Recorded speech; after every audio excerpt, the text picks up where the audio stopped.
Hello, hello, everybody. Welcome to the CG Cookie live stream. This is Tuesday Blender edition. Welcome. Today we have some familiar faces. At least they should be to you. We have Wayne Dixon up in your upper left corner of the screen. He is our Oh, say hello. Yeah. Hey, hello. On your screen, you're It's also probably not there. Wednesday here, just so you know. Oh, that's right. Yeah, he's in I'm Australia. in the future. Yeah, he is in the future. We have a very international crowd today, including you and someone in the UK already told us. Cool. So yeah, before I get too much further, let me know if I have audio issues. I did last time, and you guys helped me, but I kind of got into the monologue at an awkward rate. So just let me know if there's any audio issues, and I'll fix them. And so yeah, Wayne is our animation guy. You should probably know about his courses on CG Cookie. Below we have Jonathan Lampel, also a CG Cookie instructor. Lots of stuff from him. So yeah, we've got a pretty fun topic. I think a pretty relevant topic. We get questions about freelance, and I'm not even started at the beginning of my presentation. Let's go back. There we go. Yeah, we're talking about freelance and how we transition from being a hobbyist artist, 3D artist, or whatever skill you have, I guess, in a sense, to being professional. And so let's see here. I forgot how I was going to start, but having a brain fart real quick. But Wayne, how are you Yes. today? And what are you working on for CG Cookie? Well, I'm good. Good morning to everyone, or good evening to wherever you are in the world. At the moment, I'm doing a course for you guys all about acting. So we're not actually doing any animation at all. It's the kind of the final piece of the animation suite for all the animation courses that I've done. So it's about getting into the mind of the character and actually doing some acting yourself.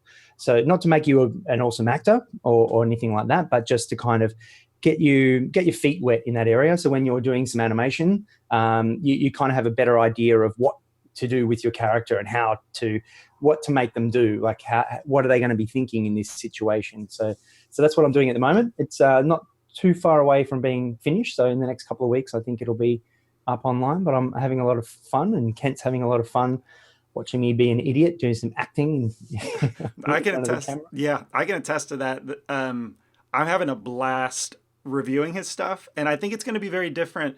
It's different than what I expected, but like I don't think I knew how much I would have liked learning about acting and how it informs animation. So I'm super excited for you guys to see it. There's actually very little Blender in it, which I think is a pretty neat Yeah, thing that makes it stand there's a apart. tiny bit of Blender, Uh-huh. but that's it. All of Right. it is just acting stuff out and Right. doing that. So it's a little bit experimental, but I think it's going to help some people Yeah. because people haven't spoken about it before. Like people just mention, Yeah. acting for animators and stuff like that. But Yeah. yeah, so I kind of try and get into the nitty gritty and give you as much as I know about acting. Yeah, I completely agree. And I've never seen it taught to this extent within the context of animation, which also makes me very excited for it. And then, so Lampel, how are you doing today? And what are you working on recently? Doing fantastic. It's really sunny out, so I'll probably go for a jog after this. Right now, I'm working on game assets for Jonathan Gonzalez to use on the Unity side of things. So he's kind of diving in a little bit more into the AR, VR type world. So I'm taking some of the assets that we already have and making them VR ready. And then I'll be making videos about how to make things specifically for VR. Brilliant. Excellent. Yeah, we're collaborating a little bit on one of those assets, which is like a hand model, Yeah. because all VR stuff needs kind of like a hand typically. So yeah, it's been fun to do that asset along with you, sir. Okay, so we'll go into the topic now that we've gotten the conversation started about freelancing, and I think we have an interesting a variety of perspectives here because Lampel, you are pretty young. You're like early 20s, and you do freelance. I have a funny story about how I know for sure that you do freelance. And yeah, I Oh think you know which no, one. Yeah, I maybe. forgot about that. Hopefully, you'll let me mention that. But I've been doing freelance ever since college, and I'm like late 20s. neither of us do it full time, but then Wayne, who's older and more wiser than both of us, it does it full time, and so that comes with it an own unique perspective, I feel like. So yeah, I think it's going to be a really good conversation, and a lot of good tips to take away from this topic. So let's get started then. All right. So yeah, so you want to start with everyone can see the presentation. Right. So we're on the Is that right? slide Yeah, one called the chops. How do I know if my skills are professional quality? Do you want to start, Wayne? Well, I was going to ask you, like, so when did you get your first? Did you start freelancing, Kent, or did you just go straight from university or college, or whatever you guys call it over there? Yeah. Into, was it Real Effects that you went into? No. So to answer your question, there was a period of about 2 months right after college where I was talking to a couple studios, and I guess, like, trying to court them or them me, like, however, to see if I could fit there. And during that time, I got pinged for a freelance gig, and I did a small modeling job for them in that time. So it was very shortly after college that I got started with freelance, and then that same company I've done several jobs for them over the years. Okay. Yeah. So they kind of scraped you off the cream of the crop of the school. They're like, oh, we want this guy to help us out.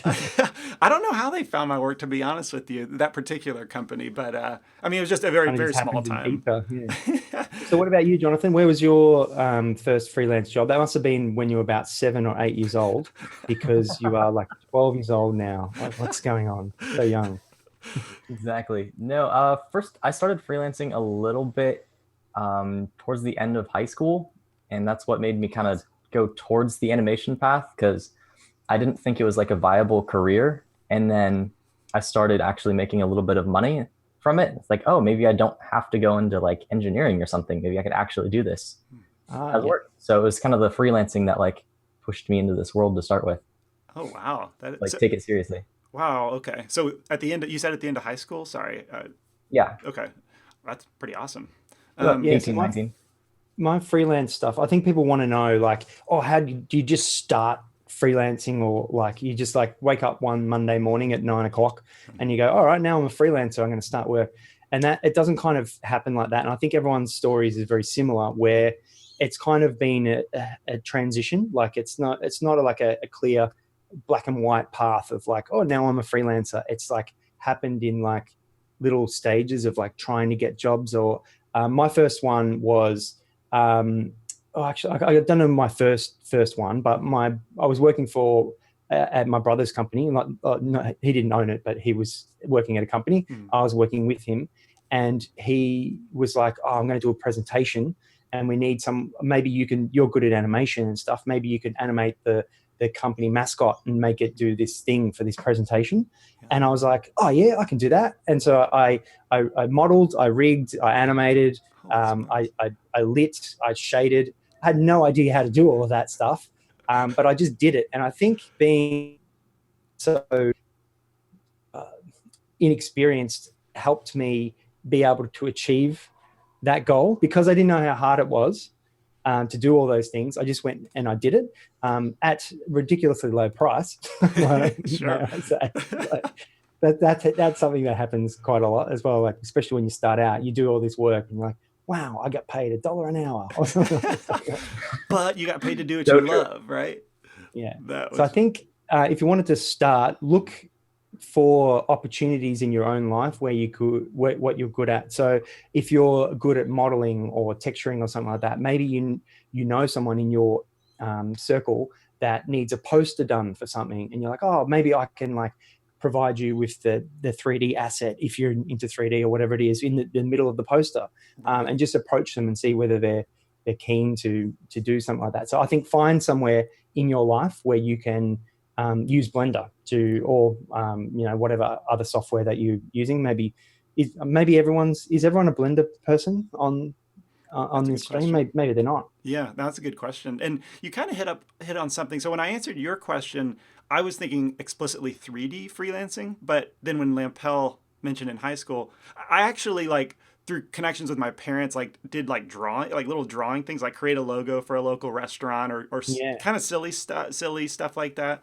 But like that totally, got me some early kind of no pressure. I don't know. I'm all about air quotes right now, but like no pressure working situations that like, I don't know, I was working with a client, a little bit of back and forth with them. So in that way, I guess, yeah, that kind of prepared me maybe for the 3D, but Yeah, I think I've done a lot of those things as well. Like, I think I actually was using Blender, like every time I moved house or whatever, I made little, the floor plan of where I was living, my room and stuff. And then I would like, position all my furniture to scale in my room. And I go, okay, what if it looked like this? What Nice. if it looked like that? So I was just finding little things to use Blender for. And I think I actually did a couple of, floor plans for one of the jobs I was working at where yeah. actually turned into a whole big thing. But I was doing like fire layout, so like fire emergency evacuation plans. So Okay. it's kind of like that you are here and where the exit is. Like here's in the case of a fire, you need to go out here. So Right. I was doing a few of those little diagrams using Blender, which is probably not what you should do, but they kind of made them look cool. And that turned into a bigger project for someone else in the company, like interstate, who was like, oh, we need someone to do all our plans for all the sites over. And I was like, what? This is like months and months of work. Right. So there was only a little tiny bit of like images that went into it. Mm-hmm. But I figured that was all experience of like, oh, okay, now I'm like learning to freelance Right. and negotiate and handle all these situations and the weird things that come up, and you just Right. have to deal with it. Yeah, definitely.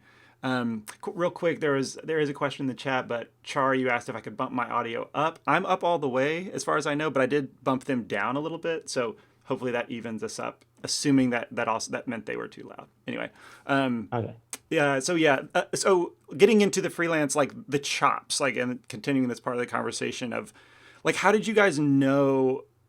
Did you know for sure, like, okay, I'm ready for freelance, let's go get jobs, or did you just end up in it and almost like wonder, like, how did I get here? Or, like, what was your experience of knowing when you were ready?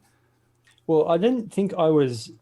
Well, as I mentioned before, I think being unsure of how hard things are actually helps. So I was totally not ready, but I was eager.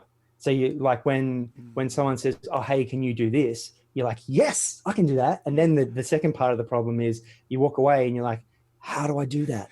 And you just find a way. You're like, "All right, I got to figure out how to do that and do that." Right. So I think there's always going to be that feeling of I'm not good enough, I'm not ready to start, but you probably have the skills to be able to problem solve your way to a solution anyway. So you might not know how to get the job done right from the start, but it's like you'll figure it out. Don't worry, just trust yourself. You're probably already ready. Right. That exactly mirrors one of my professors told me in college, that same thing, like, say yes to the job even if you don't know how. And I've never had that level of confidence. I need a little more confidence in the task before I'm like, sure, I'll do a full, creature rig for you right now. But Yeah. I to your point, like, you will learn along the way, and you'll be able to take those jobs more confidently. I don't know. My personality, I don't know. I respect people like you being able to do that, but I'm still a little timid if it's outside of my I don't wheelhouse. do it anymore. Oh, Ken. anymore. That's how you got started. No. Okay. When I started, That makes sense. definitely, I would say yes to everything, and I'm like, yeah, I can do that. I can do modeling, I can do lighting, I can do everything. I'm awesome. Respect. But now, as I've got more experience, I realize how hard certain things are, and I've kind of more specialized into doing the things that I'm good at, because to keep up your skills on all the things that you need to be good at is very. I don't know. The only person that I know who's good enough to do that is sitting to my. It's you, Kent. Like you're like, wow, this guy can do everything. But I think now, if I did take a job where I wasn't qualified or didn't have the skills for everything, I don't think about, can I do that? I think about, okay, what parts can't I do?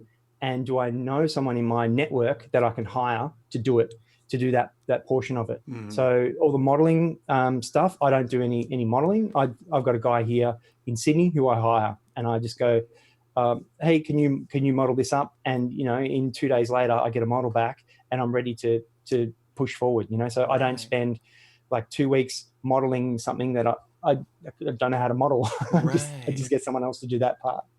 Okay. Okay, then that makes a lot of sense then. Would you say that when you're getting started, the timeline wise, like you're getting started, you're learning everything, and also at that same Yeah. time, any clients you get are going to be, I don't know if lower end client, but their expectations are going to be lower as far as quality, so Yes. there's more freedom.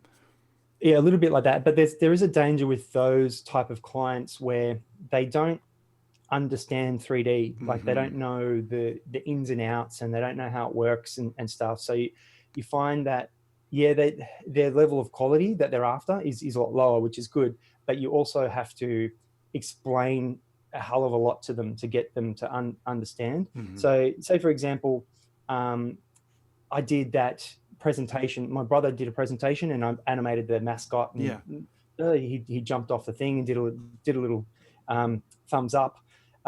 Then someone else in the company who works in one of the other departments in interstate was like, "Oh, I saw that presentation. It's legendary. I want you to do this." And he wanted me to take the Pixar forklifts. You know, the forklifts from Cars. Yeah. You know how they, you know, Cars. They're Right. yeah. So he wanted me to take the forklifts, and he's like, "Oh, can you get them to do this little short story that I've got for these people?" And I'm like, "Oh, no, I can't." So I had to explain to him that no, I can't take someone else's. One, I have to model that. I'm not good at what you're asking. Like it's too much. Plus the copyright of that. Like we can't take those. We can't use those characters. Right. We have to create your own characters and stuff like that. It's and he kept ringing up every 20 minutes for about an hour. And he's like, "Oh, Wayne, what about this?" And I'm like, like, what if I give you the photo of those things? Then you can animate that, right? Like I'll give you the photo. I'll find you an image from the internet and you can animate that. I'm like, no, like that's not how 3D works. You can animate, but you can't find photos on the internet. Yeah, that's it. Yeah. So I had to try and explain to him, you know, that's not the way 3D works, and that's a 2D image, and we're building it inside the computer. Like it amazes me how many people don't understand how 3D works, like inside the computer. Yeah. Like I've done a job where I've got the character modeled, right, and I'm physically showing him on my computer, and I'm like, you know, doing the turntable around the model and stuff, and he's like, wow. So what is this modeled in clay? I'm like, oh, well, digital clay. That's kind of. Does that count? That's kind of.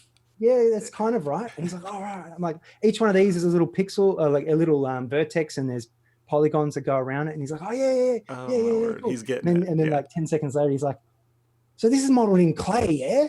I'm like, no, it's a computer. No idea. No. Okay, wow. Well, that's kind of nuts. That's funny. We'll have to talk about clients a little more for sure. Yeah. Well, I mean, one note on those like type, because you started out with like, this is the type of people that you'll be working with at first. Like you don't have super high expectations. And one thing that I found is that usually those clients that you just start out with will like one last tweak you to death. Yes. In terms of like when you're just starting out, you don't have enough like the boundaries of like exactly what you're going to do. So maybe we can talk about that more later, but that definitely reminded me of that. Yeah. Oh my goodness. Yes. Yeah, definitely. We will talk about that because I think you learn those little things as you go, and I try and add them to my mind for next time and go, all right, well, if someone doesn't know this, here's what I need to tell them before we start this next bit, because if you go so far down this track and then they go, oh, actually, we didn't want a donkey, we wanted a bear. You're like, whoa, you should. got a donkey. Yeah. It's a donkey. There's nothing we can do. So we got a couple questions in the chat from Zach Zellman. Would you say most freelance jobs come from people finding your work or you going and looking? Lampel, give me your thoughts. Yeah, start with Lampel. At the moment, it's usually people finding me, but that's a very unusual situation. Okay. Mostly it's when you're starting out, it'd be me finding other people, whether it's on like a forum or just browsing through a bunch of forum postings is how I found work originally. Okay. And then like just people you know in your community that have an idea that they want to see made, and you're like, oh, I can probably do that. Yeah. Actually, I asked that question. We have a whole slide devoted to that that idea of finding clients and stuff. So maybe that'll be better answered in a little bit. And then we got a question for you, Wayne. Yes. Well, first me. from Omar. I always get nervous when a project presents itself. Does that ever go away? Oh, okay. Yeah. So initially, I guess getting contracted for the project or getting hit up for the project, like do you get nervous still? Yeah.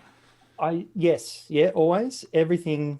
There's only the fuzz stuff I don't get nervous with. Okay. And that's because, well, I've known Nathan Dillo for, I think, 10 years or whatever, however long we've worked together. And we often chat on Skype or Slack or wherever, like when we're not working. So he's a friend. Like I consider him to be he's my blender buddy, I think is a term. Yeah. So he's my friend. So every now and like maybe twice a year, he goes, "Oh, I got another project coming up. Are you in?" I'm like, "Yes!" Like capital letters, yes. Yeah. Because that's the only one that I don't get nervous for because we have worked together so often and much and we know each other's language and we know it's just really, really easy to work with him because we don't need to lie. Like you don't need to like try and go, "Oh, is this good enough?" I just go, "Man, I'm having trouble with this. This looks crap. True. Like, how do I make this better?" And he'll help me, you know. So just because I worked with him so much and he's a friend, he's the only one that I don't get nervous with. Everything else, oh man, yeah, super nervous. Like you just, you feel little tiny freakouts in the shower, and then you're like, "No, Wayne, it's gonna be all right. You know how to do this." Like, oh my word, yes, 100%. And I for sure. I get nervous too. I don't do a lot of collaborative freelance. A lot of it's just, or at least I don't know the people I'm collaborating with. It's like, hey, can you make this specific thing? And then they take it and do whatever they want to with it. And when it's all down to me, I do get nervous. Like I'm the one who's going to make this succeed or make it fail, and no one else is going to cause that. So yeah, that totally makes me nervous. But once you get into the project, it goes away. It never goes away. Totally. I think you just get better at like pushing it to the side. Yeah. Actually, I think when you start out, you don't have that at all. I think that kind of comes down like a veil as the more experience that you get. As I said before, you realize how hard things are. Yeah. And then once you get experience and you know the ins and outs of everything, that's when you start to get nervous because you're like, "Oh God, this next thing I'm about to embark on is really hard. There's so many things that can go wrong. What if? Right. But then I think it's a part of like being a freelancer is you need to manage your own mental health and be like, "No, like that's just my internal chatter. Shut up, Wayne. Like I know what I'm doing. Just let me take the controls for a while and I'll get you through this." Right. Yeah, that's a good perspective. A quick question for you, Wayne. This happened 7 minutes ago, but the question is from Peter, I believe. But do you rig it, or is that his job? I think he's asking, do you also rig? I rig. Okay. Yeah, I rig all the stuff because I'm the one who's going to be animating it. I know what to do, and when I'm rigging, I'm thinking about it. Oh, does the character need to do this? Like, no, then why bother adding some functionality to it that's going to not be used. Yeah, definitely. A question from Greg. Do you ever work from a written contract with a scope? Yes. And that's going to be a very important topic to hit on. A whole slide devoted to that. So just wait a little bit and we'll talk all about that. And then several questions. 3 more and then we'll continue with the talk. But question in my country from Omar, people want you to do the whole CG pipeline yourself. They don't want to pay multiple people and want to pay half the price. Ever had to deal with that? Yes, quite often, Omar.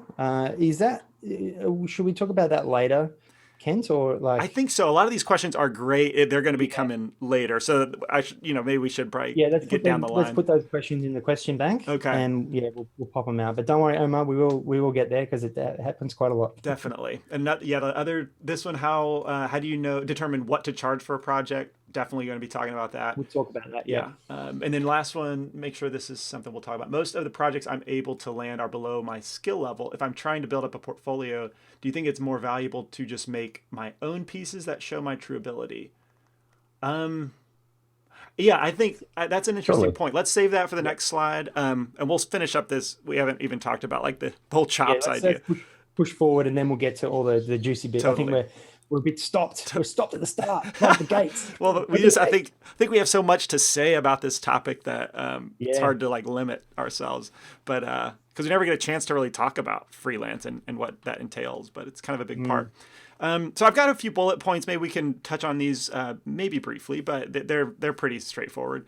So the whole idea of chops, like you need to have the skills in the first place. You do need to have skills that are marketable, that are that you can be paid for. And I think the reason I wanted to put that in there, I don't really run into people who do a tutorial for the first time and they're like, all right, I'm ready. You know, like let's get some clients. I don't run into those people, but I do run into people who have good skills, but they just don't take that leap. They always tell themselves that I'm not ready. I'm not ready. Maybe one day. And so like you do need to have skills, but you don't need to be like top rowing CG society every week in order to consider yourself professional, or like there's a broad range. You just need to be competent in a lot of situations. And then I'll run through these real quick. I would say you never really know until you get paid for something. Kind of like a marriage or having a kid. Like you can read all the books you want, or try to prepare yourself, but until you're in the situation, you don't really know if you're ready. And another thing, like the internet can tell you when you're ready. Like there's a lot of professional artists posting their work. If they're professional and you see their work, like that's a good indication that this is the kind of quality. So if yours matches that, arguably, you're ready. And then some of these kind of iterate themselves now that I'm reading it now. But if someone offers you money to do work for them, I'd say you're ready and go for it. All right, on to the next one. Does anyone have any final thoughts about chops? I mean, that's not a... Yeah, I think you're probably more ready than you think you are. So don't underestimate yourself if you're one of those people who does underestimate yourself. Yeah. And I think it's also not a bad idea to get some experience. Maybe you want to do a free job, like because people always offer you free work. Oh, hey, can you do this for me as a favor? And I'm always getting asked to do things that I don't know how to do that, so stop asking. Motion graphics. No, I can't do After Effects. Right, right. I think it's okay to take one or two free things if it fails, that you're not going to burn that relationship you have with that person. You could do a job for your brother, like I did, and if it fails, he's still going to be my brother. It's going to be all right. But if it was a friend, depends on the situation. But they've also got to remember that you're doing them a favor in doing it for free. So I'm not saying go out and work for free and do whatever. But if you need to get some experience, just do a small little free thing for someone as a favor, and that'll might give you the confidence to go, right, I can now start charging people because I'm pretty good at this. Right. It might seem kind of weird, and I know we'll talk more about contracts later, but if you are doing something for free and you're just doing it as a favor, it actually might not be a bad job to write out a contract for that, just to explicitly say what you're going to do. Even if the charge is $0, still have that in place so you can get used to working with clients you won't overburdened with stuff. Yeah. Those are good words, my friends. So apparently chops is not as universal of a term as I thought. But chops, that was answered in the chat. But it's like skills. It's like a term for your abilities in general. It's also a piece of meat. Yes. But that's not what we're referring to. Oh, wow. A lot of good questions coming in. Someone asked, what is... I said top rowing CG society, and I might be dating myself, but back when I was trying to get a job, CG Talk was the big deal. Let's see if...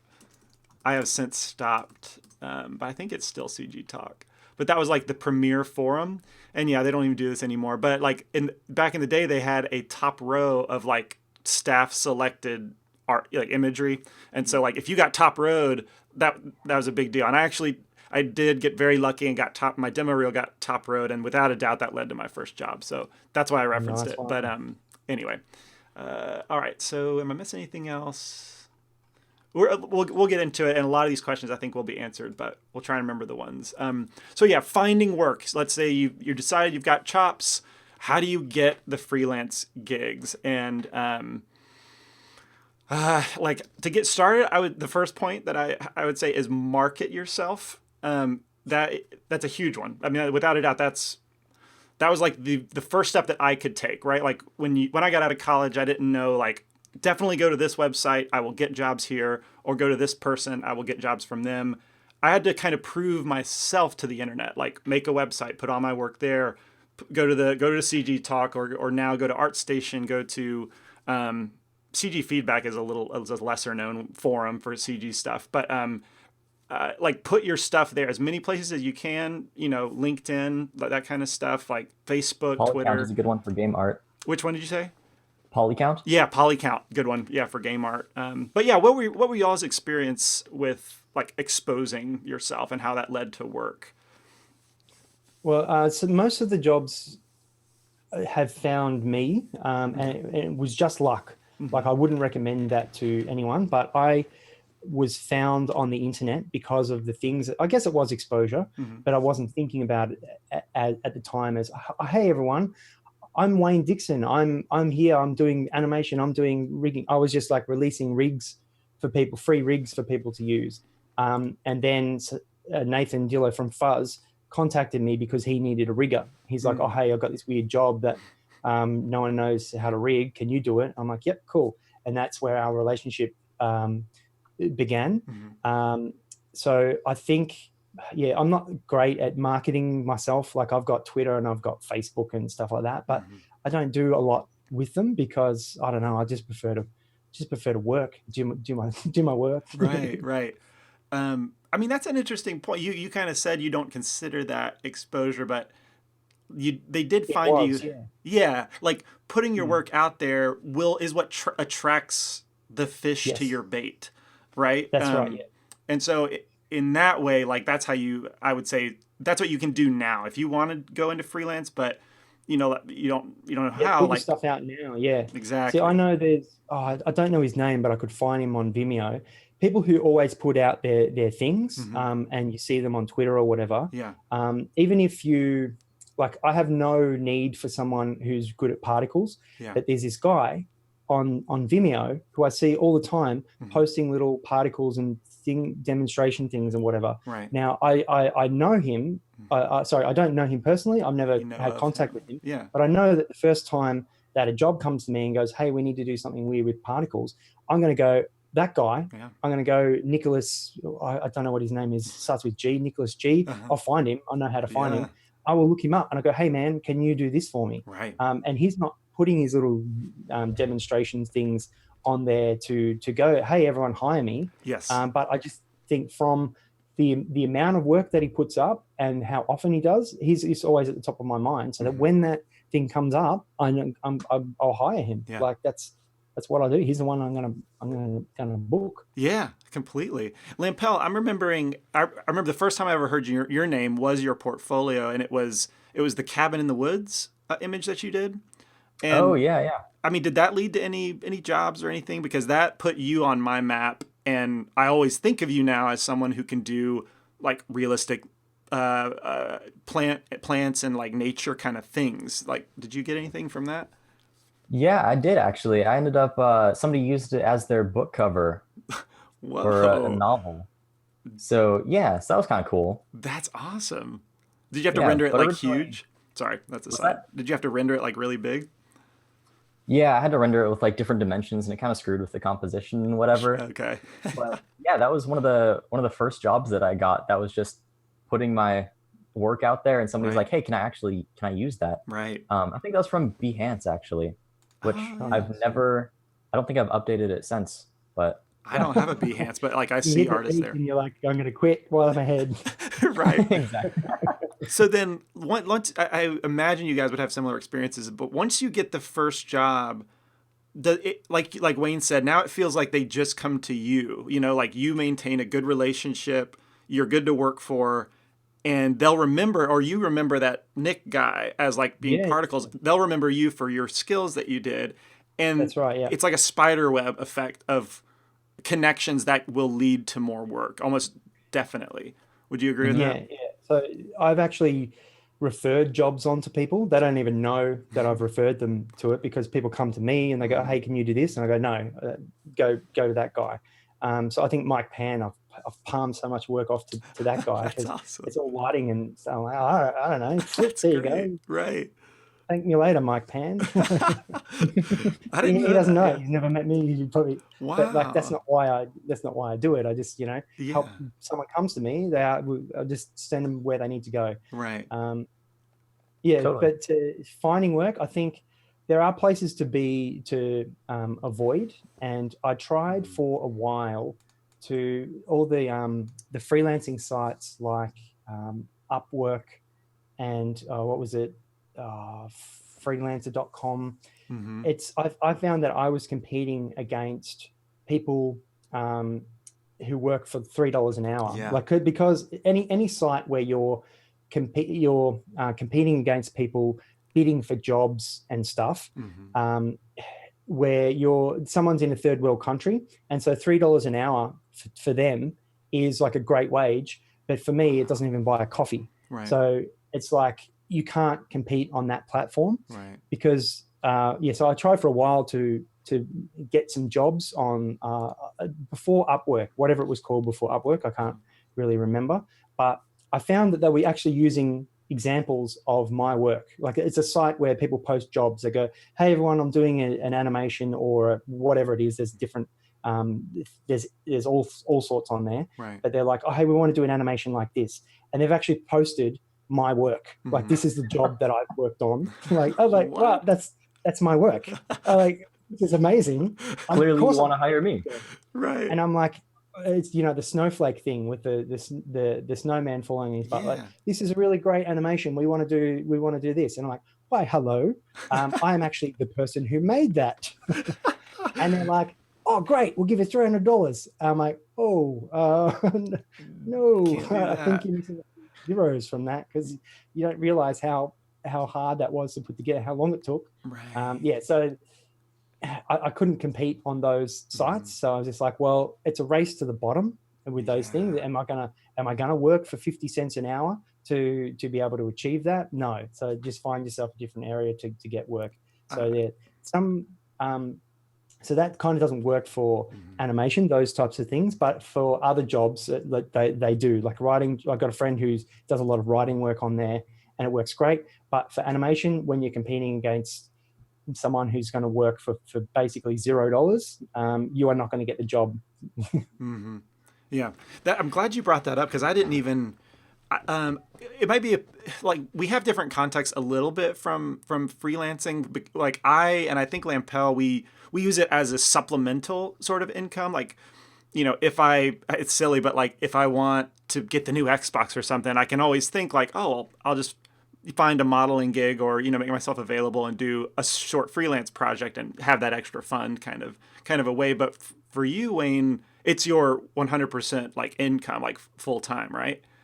Well, yeah, I've got many different jobs. Like, it's my full-time animation gig. Like, all my work for 3D and stuff is freelance. Right. But then I also do performance, and I have other jobs. So, and I find a similar thing with your life, where, oh, I need to get extra or whatever. If one part of my life I don't earn enough money, then I end up getting a couple of acting gigs where it's awesome. like, oh wow, here's a big, like, one other area kind of gets more money. If I don't get any acting, oh wow, I'm doing a big project for CG Cookie or something like that. So it's like ebbs and flows. So I kind of got two parts of my life, which keeps it going, and it means that I've got the lifestyle that I want, which I work at home. I don't have to get up and work for anyone. It's great. Yeah. Okay. I'm glad you mentioned that, because we did get a question about. We've gotten a lot of questions, so Our system is a little bad for having a lot of questions. We're working on an official system where we'll have like a nice question queue, but just bear with us. I'm going to try and keep up. But one question: what is the big deal about freelance? What's so exciting about it? And that's definitely one of them. Like I have a slide devoted to this as well. But you're working for yourself essentially. Like, you get to be at home. You get to pick and choose what you want to work on. I imagine Wayne, especially, like being able to pick and choose. I feel like people would be knocking down your door pretty regularly. Oh yeah, yeah. I say no more often than I say yes, and Okay, that's yeah. because I have got more experience and I have a level of quality that I want to achieve.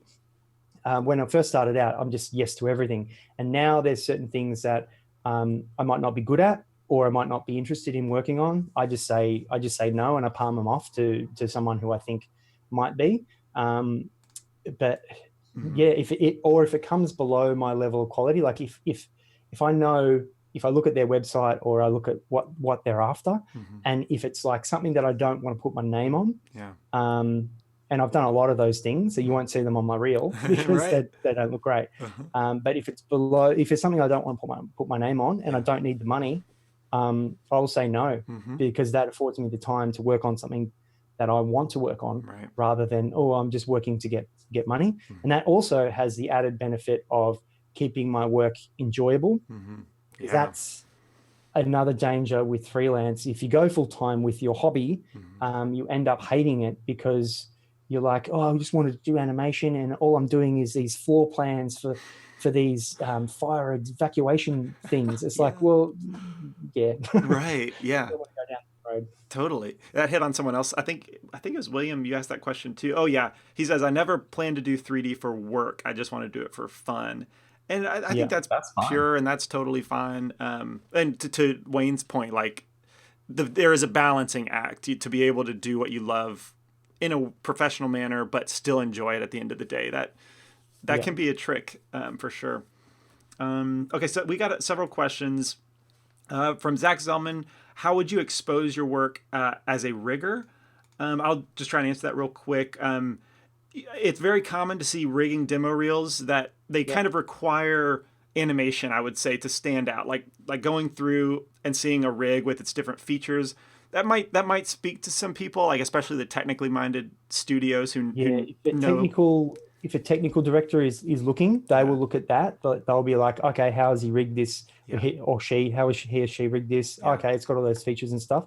But I think you're better off if you are a rigger to do snippets. Like you don't need to do it. Like here's an 8-minute video Mm, of me showing you how to move every control in the thing. Just spend some time on your video. So if you can animate, show a little, 5 seconds of animation. So your character running or jumping and like something cool, yeah, and then jump into the different controls and go, oh, here are the features of the rig, with labels on it, so you can go, oh, it's a foot roll control, oh, this has ribbon controls for the bendy arms or whatever, mm, and just go like fast. So just go bang bang bang bang bang, yeah, because then they're going to see that whole thing, and you can put more rigs on the in your video. But yeah, so yeah, to answer the question, do a rigging reel. So have you reel, people watch it and they go, cool, this person knows what they're doing. yeah. Could be said better than that. And you would know being a rigger and animator. So, Well, yeah, I don't actually have a rigging reel.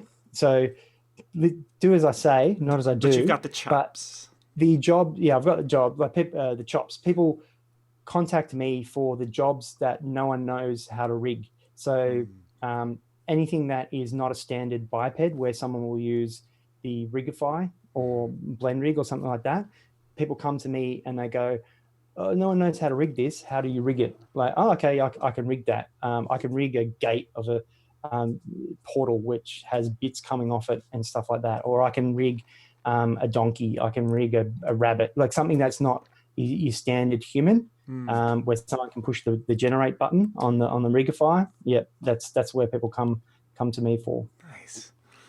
Um, all right, a couple more questions. Let's see. This is a weird question, they say, but in terms of finding local work, would you and or should you post your services on Craigslist? I I have would not know. I've never done that Craigslist. either.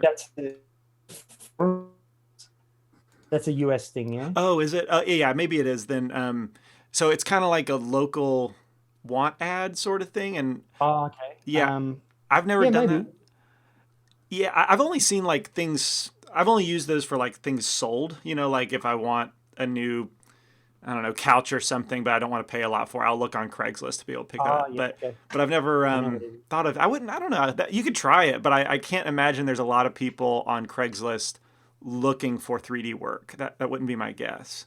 But you could Yeah, try I it. think usually if people are using it for jobs, it's generally for people who are hiring other people. Like I've known a few people who get a couple like actors that way. They just need a couple actors really quick, so they'll post a job on Craigslist with like a description of what they want. Then maybe they'll find somebody. But as an artist marketing yourself, I don't think it would be too helpful. Yeah, I would agree with that completely. All right, let's we got some questions, but let's move on a little bit. Maybe some of them will be answered. So any closing thoughts on finding work? I guess I really wanted to hit on like the networking thing. That for me has been where most of my freelance happens. I do a job, I take like the risk initially, and then they like the work I do. I like working for them. We know each other. They'll come to me repeatedly, maybe once a year, a couple times a year, depending on how much we pursue that. But like, I mean, they're kind of always in my back pocket and I in theirs. And that leads to a ton of work in my experience. Yeah, I think that's very important. Like I think on your slide there, you've got don't burn your bridges. And it's a really important one. So when you are working for someone, be pleasant to work with and remember that it's not actually your work. So when they pay you to do something and then they say, oh, can you make it change? Can you change this or whatever? You can't be precious about it and go, well, no, this is the way it's meant to be or whatever. It's like, it's their job. It's their work. So they want it a certain way. You can obviously guide them and go, oh, I think this way would be better or whatever, but you need to be not precious and you just go, yes, be pleasant to work for. And then they'll come back to you. And they go, hey, here's the next job. You want to do that? And you can decide whether you enjoyed working with them. So it's a two-way street there. Right. And I've declined jobs a second time because you're like, I don't want to work for you anymore. Right. Painful. Yes, that's totally happened. So William is in the chat, and I think it's interesting the thoughts you bring up, the concept of like why freelance in the first place. You're asking like why make 3D a job? Why not keep it purely a hobby? If you don't have clients, you can choose what to make. I live by the rule, the artist gets to choose. So I think that's kind of an interesting perspective on like why not to freelance. But if for me and for most artists, like it sucks the life out of them if I were like an office manager at some like no offense to my dad, but like that's what he does and he's always hated his job. But like, and I see the life sucked out of him, and I could not do that every day of my life and then come home and do what I quote love.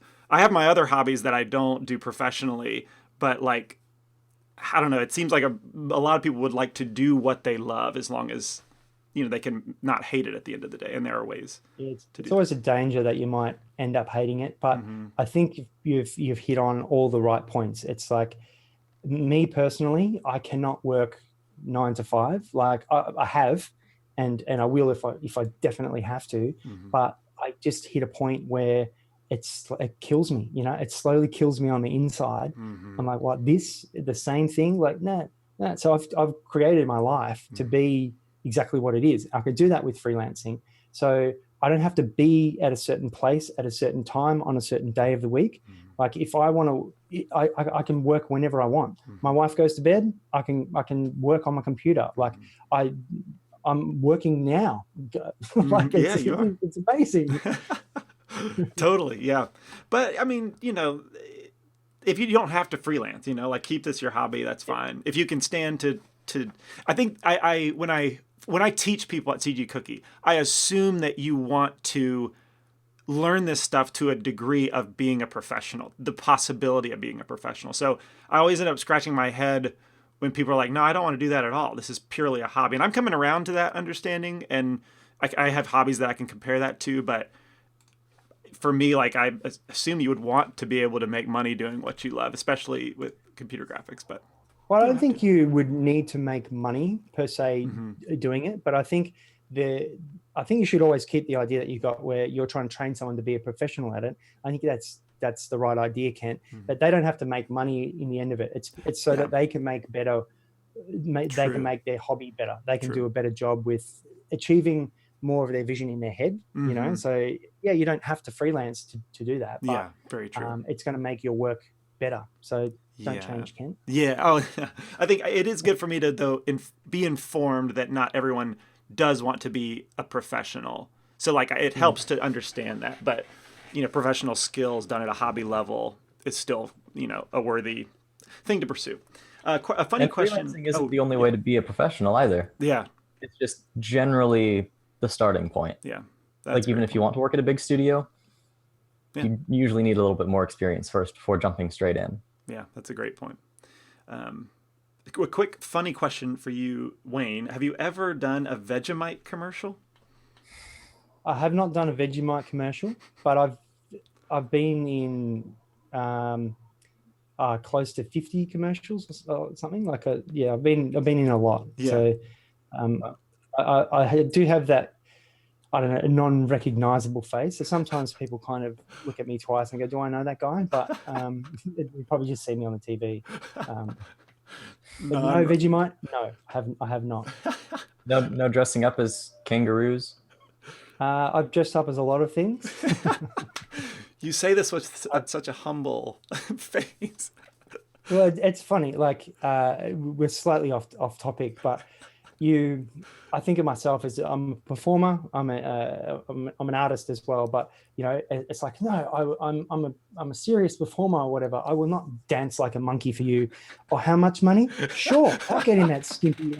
I'll take my shirt off and jump around in my underwear. No worries. Yeah, sure. You want to dress me up like a horse and whip me? Sure, that's cool. And I'm talking about a serious job here. That's actually that's a real story. They pay me a lot of money, so it's like cool. Well, Right. This is ridiculous, but they're getting paid. So that's all right.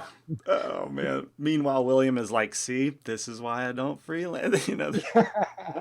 But this is not 3D, man. This is Right, like right. acting. Being an actor, you kind of you do weird. Right. You have to do weird jobs as an actor. Right. I can only imagine. Okay, a question about networking. What are some good ways to network outside of the internet? Conventions like GDC, are they a good way to get yourself out there? I have some thoughts on that, but if anyone else does, go for it. Well, no, I think there's more stuff overseas. Like I don't think there's as much as there is in Australia. I don't think there's many of those conventions as there are in the States. Like it always seems like every 2 weeks there's an animation festival, or there's a SIGGRAPH, or there's something going on. But here in Australia, there's not that many real live events to go to. Yeah. So maybe you can speak to that more, Kent. Yeah. I mean, even in America, like there are certain hubs where 3D stuff is more relevant and happens. And like where I live, where I grew up and where I live now, it's not terribly relevant. So, I mean, if I'm honest, like if CG Cookie were to like just disappear like a site, like sites have in the past, and I needed another job, I don't think I'd be able to stay here unless I did freelance. So like, and there's not a lot of animation conferences or connections in this physical location. So as far as GDC, like that's a big one. I'm not near that one, so I would have to travel to it, and that's kind of a big commitment. But those are great places. SIGGRAPH, like these are great places, as far as I know, to definitely connect with people and make worthwhile connections.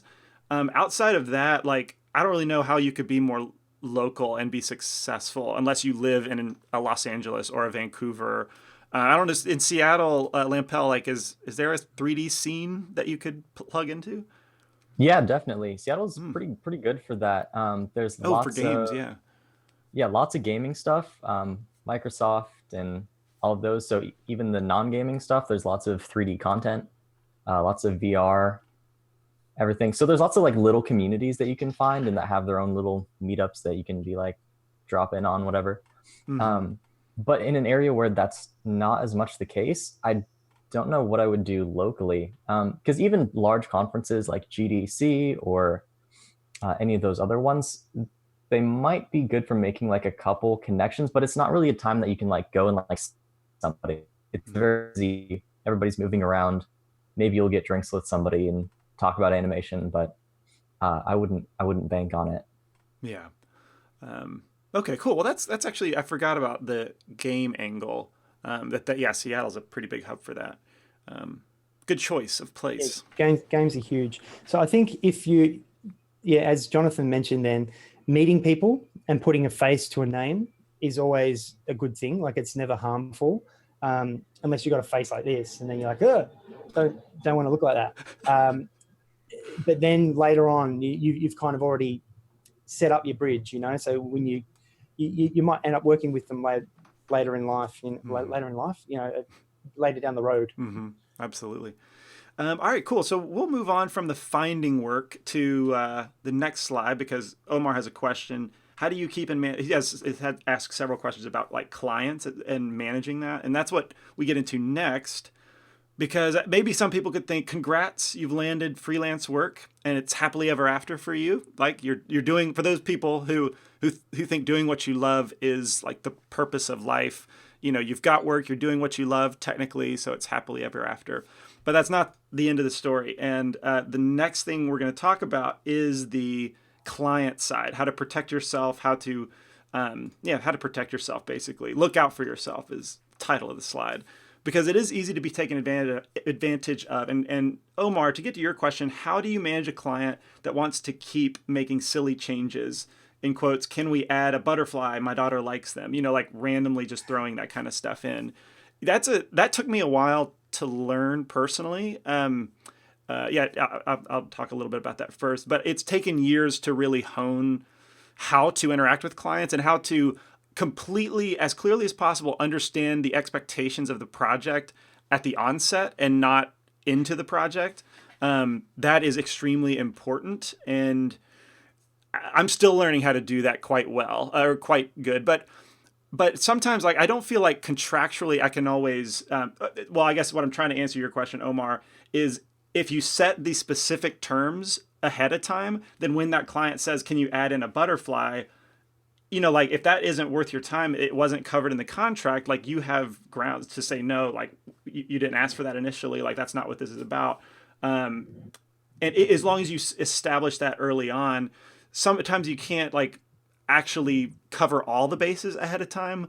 And so I like to spend time really talking to the client, like trying to get to know them, even having like a face-to-face conversation, to be able to get a feel for like how they're going to treat me. Like I'm doing a job for a freelance client right now. And in talking to them, I realized, and they said, like, I've been in the artist's shoes and I've done freelance work. So I am sensitive to being taken advantage of. And like, that's music to my ears. It's like, okay, great. Like I worry less about covering the bases because you can relate to me and you're not going to throw in that butterfly. When we didn't talk about that previously. Sorry, that was kind of long-winded, but anybody else have anything? Well, in addition to just having sorry, Wayne. Oh, yeah.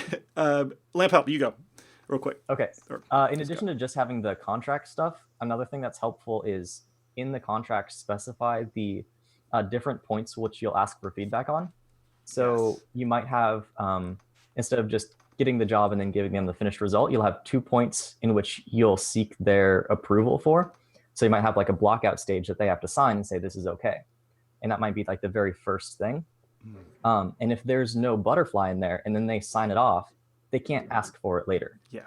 Because they've already said that this is okay. And so if you do it in stages like that, you're fairly safe. Yeah. That's very good. Yeah. I think every job that I've done that's had, the ones that don't have contracts are always better, in my opinion. Like, I'm going to sound a little bit contradictory. I'm interested. Yeah. Yeah, only because I found that sometimes, not always, like, but if there's a contract, people kind of tend to get very rigid and very like, and they want, I don't know, have the words for it, but there's usually always a problem with when there's a contract and we've got to set up this contract first and you've got to sign it and do all this thing. Anyone who goes, oh, hey, can you do this? This is what I need. Yep, cool, great. It works out much better, like without a contract. Now, I wouldn't recommend not setting up, having some safeguards for yourself. So don't let yourself get taken advantage of. What Kent said earlier, you've got to learn as you go what certain tasks actually need not pre-warning, but you need to let the client know in advance what the next stages are going to be. And you get better at that over time, of course, because you might forget something and then later on they go, where's the butterfly? And you're like, you never mentioned the butterfly. But it's always okay to say no, or if it's outside of the scope of what you've discussed, or if you have a contract, if it's outside of the scope of the contract, you can say, I can add this, but it's going to add this much time, or it's going to add this much cost. Do you want to go ahead and do that? That's good. And usually if they don't have a contract, I'll go, oh, can you add a butterfly? Oh, sure, but it'll take me a little bit longer. Is that all right? Like, and they'll be like, yeah, cool, no worries. But if it's in a contract, yeah, I don't know. I'm getting a little bit all over the place, but that's really I think you have to use your judgment, like as what Kent said. If you have a face-to-face with them, even that's like over the internet, of whether you need a contract or not, because people don't want to bother. They don't want to hassle. Like contracts are a pain in the butt. Yeah. No, I'm glad you brought that almost like contrary. I think it informs a bigger picture, and I really appreciate that. Totally contrary, but it's like in the experience that I've had, when people aren't worried about a contract, they're not going to try and rip you off, and they're not worried about getting ripped off. And when there's that trust there, people are relaxed and they go, cool, let's do that. And it's usually someone who knows what they're doing anyway, so we don't have to worry about that. So that was probably a more clear way of saying that. That's gold, absolutely gold. And I affirm that in my own experience as well. Once the relationship is started, like, then it usually gets better. Like I've had like a handful of people that we don't have contracts because we work together. We know what to expect. It's that trust that has been earned. And I guess like this advice, look out for yourself. I'm projecting that whoever's looking at this is more like trying to get into it for the first time. And so like some of this advice is like, look out for the exceptional cases where people do get taken advantage of, like really bad. And I can't actually say that that's happened to me. So it's more like from what I've heard people like have very ambiguous, open professional relationships. And because they can't say no, like Wayne is able to, like they end up doing crazy amounts of work that weren't defined previously. But yeah, once the relationship is started, oh man, I completely agree that the less contracts involved, like the better the whole experience is. Well, a perfect example, Kent, is when I started working for you guys. That first one, there was a contract and there was negotiations over each of the specific points. That's right. Of, oh no, the wording needs to be like this, and oh, what about this? Oh, we'll change that. Great. And that was all set up nice. And I know that's. And now, like the last ones that I've done, there's been no contract. It's just like you guys going, oh, what do you do? Yep, cool, go ahead and do it. Right. And that's because the progression of the relationship has happened. So in that first one, you guys aren't sure whether I'm going to rip you off. I'm not sure whether you're going to rip me off. Then we start, we're all happy with this relationship, and then everyone relaxes and we're like, cool, we've done this before. We know what we're doing. Everything's going to be roses. Right. But I think you have to learn to trust your own instincts on certain people. Like I always, if I'm working for someone who I haven't worked for before, I always try and set up a Skype meeting with them face to face, just a little bit of a chat about the project, so that I can get it's hard to understand things from text. Like someone might type something, but it means, I don't know, but when you talk to them, you can understand the inferences that they're making and more about what they want. So then when I also trust my gut, like someone hasn't turned up for a Skype meeting. Like I had one client like miss five Skype meetings, and I was like, no, and then he's emailed and he's like, sorry. I'm like, no, like this job is not going ahead. No, I can't believe you made it to and 5. He's like, sorry, I really didn't mean it. I'm like, you've wasted a lot of my time. And he's like, I really want you to do it. And I'm like, fine, payment up front. And he's like, yep, cool. He paid, and then I did the job. What? Oh my word. Did not expect that ending. Five, Ken. How did you make it? I just want to know what you were thinking at number 4. Because he wasn't an animation guy. He was I won't mention names, but Yeah. it was kind of his side project. He was the CEO of a company, so he's a very important person. But then he was also had his side project where he wanted to do some things for this app, and Mm. like he was just treating me like I'm going to get up at whatever time in the morning to meet you, and you're not there. No, dude. Like, Yeah. so anyway, yeah, Oh that's my word. client stories. Right. So in the client stories, no names mentioned, but like, would you guys want to describe like what the maybe the one of the worst situations and like what you learned from it in like a freelance situation? Well, from that one, I learned that it's well, in the end, it wasn't really worth my time because there was a whole bunch of negotiating with him at Mm-hmm. the start to convince him to do a certain thing. Yeah. Um, and I learned a lot about handling clients, like how to approach different people. Mm-hmm. And for him, he couldn't make a decision. So what I did is I put together 3 kind of packages. Mm-hmm. So normally people come to you and they go, I want an animation. I want my character to do this. How much money is it? I want to know exactly how much money is it. Mm-hmm. And you're like, well, that depends on all these certain things. And it's like, oh, that's fine, but I want to know how much money it is. That's all they care about. They don't understand all the other things that go into it. Right. So I put together like a little package of like a low end package. Like here's an example of what you want it to look like. And I just had some images. Like if you're just after some low quality, crappy stuff, here's your price for that. Somewhere in the middle, which I wanted him to choose. This is the kind of stuff that you're after. Yeah, this is how much it's going to be. Right. And then the top end stuff, I'll hire a few extra people and we'll do all this. It's going to look like this. Right. And giving him the options to choose helped. So that's, he's like, I want the middle one. I'm like, great, cool. I just need to hire one person. Right. And I also set out for that particular one that it was going to be half payment up front and then half at the end. It's okay to do that stuff, especially if you're hiring someone. Like I've done some jobs where I needed some modeling done, so I hire my person to do that, and I always make sure that I get the money to pay them up front, so he gets paid the next day after the model's finished. Yeah. There you go. There's your money, and if the rest of the money or that way, I'm not ripping him off. Yeah. So it's my issue to deal with if the rest of the money doesn't come through or whatever. Right. But I know that at the end of the day, I'm not in debt because I owe another artist money. I've paid my debts, and if it comes back where I get nothing, so be it. Well, that's right. we chalk that up as a learning. It seems like really good advice. Yeah. No, that's high level pro advice. I'm learning from you, Wayne. That's good. That's great. Let's see, anything. I can talk more about that if you want, like different scenarios of. Yeah, give us another scenario because I think very valuable. You always got to learn to get better at negotiating with clients, and I always try different things.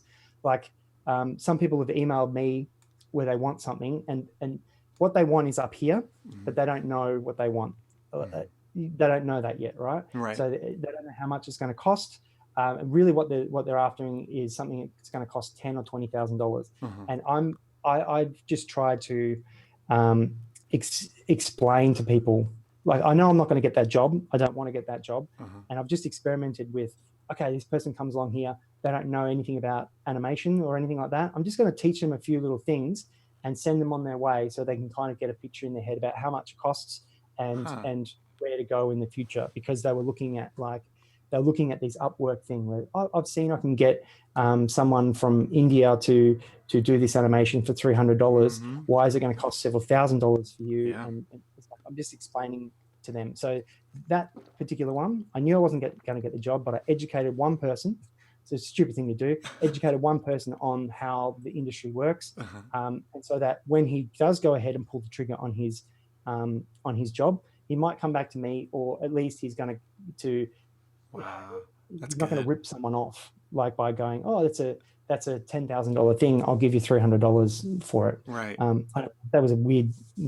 Was that a weird story? That was a weird story. No, that's a good one. No, that's absolutely great. And there's also something more closer to home with the Christmas animation, the Melvin project that we did. I don't know, maybe can we bring that up? Maybe we can bring that up, Oh, Ken. sure. Yeah, yeah. Has everyone seen that? It was a Facebook. Where did we do that? Um, Was that on? Did we put that on YouTube? Do you remember, Lampel? No, it wasn't on YouTube. It's somewhere on Basecamp. Oh, it's on Basecamp. Was that? I'm yeah, actually curious. I'll Was let you that a find long that. project? Like, what? What's that, Jonathan? Yeah. was that a long project? Like, I didn't really see No, too we much. did that in about a week. So it was Okay. just Melvin running on. I'll show you what it is. He eats the box and he runs off. Then he comes back into the screen, pokes his head in from the side, and then he pops up from the bottom and eats the camera. Rah!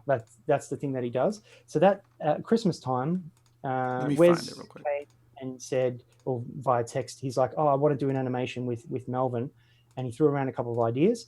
And then what I said, because he was doing a presentation, I think, and what it was he just wanted Melvin to do a little bit of an idle, so it loops while he's talking or something.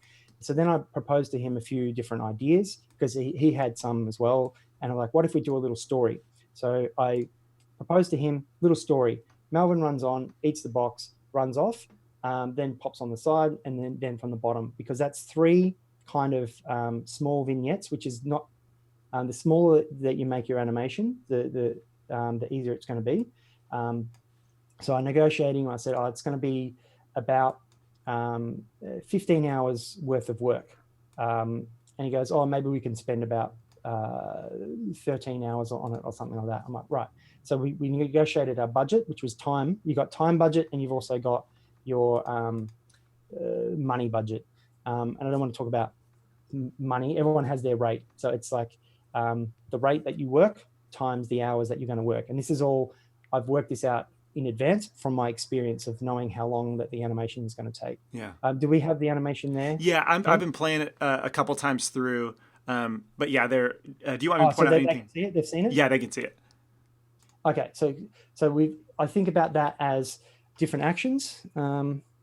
Maybe can I share my screen on this one? I don't.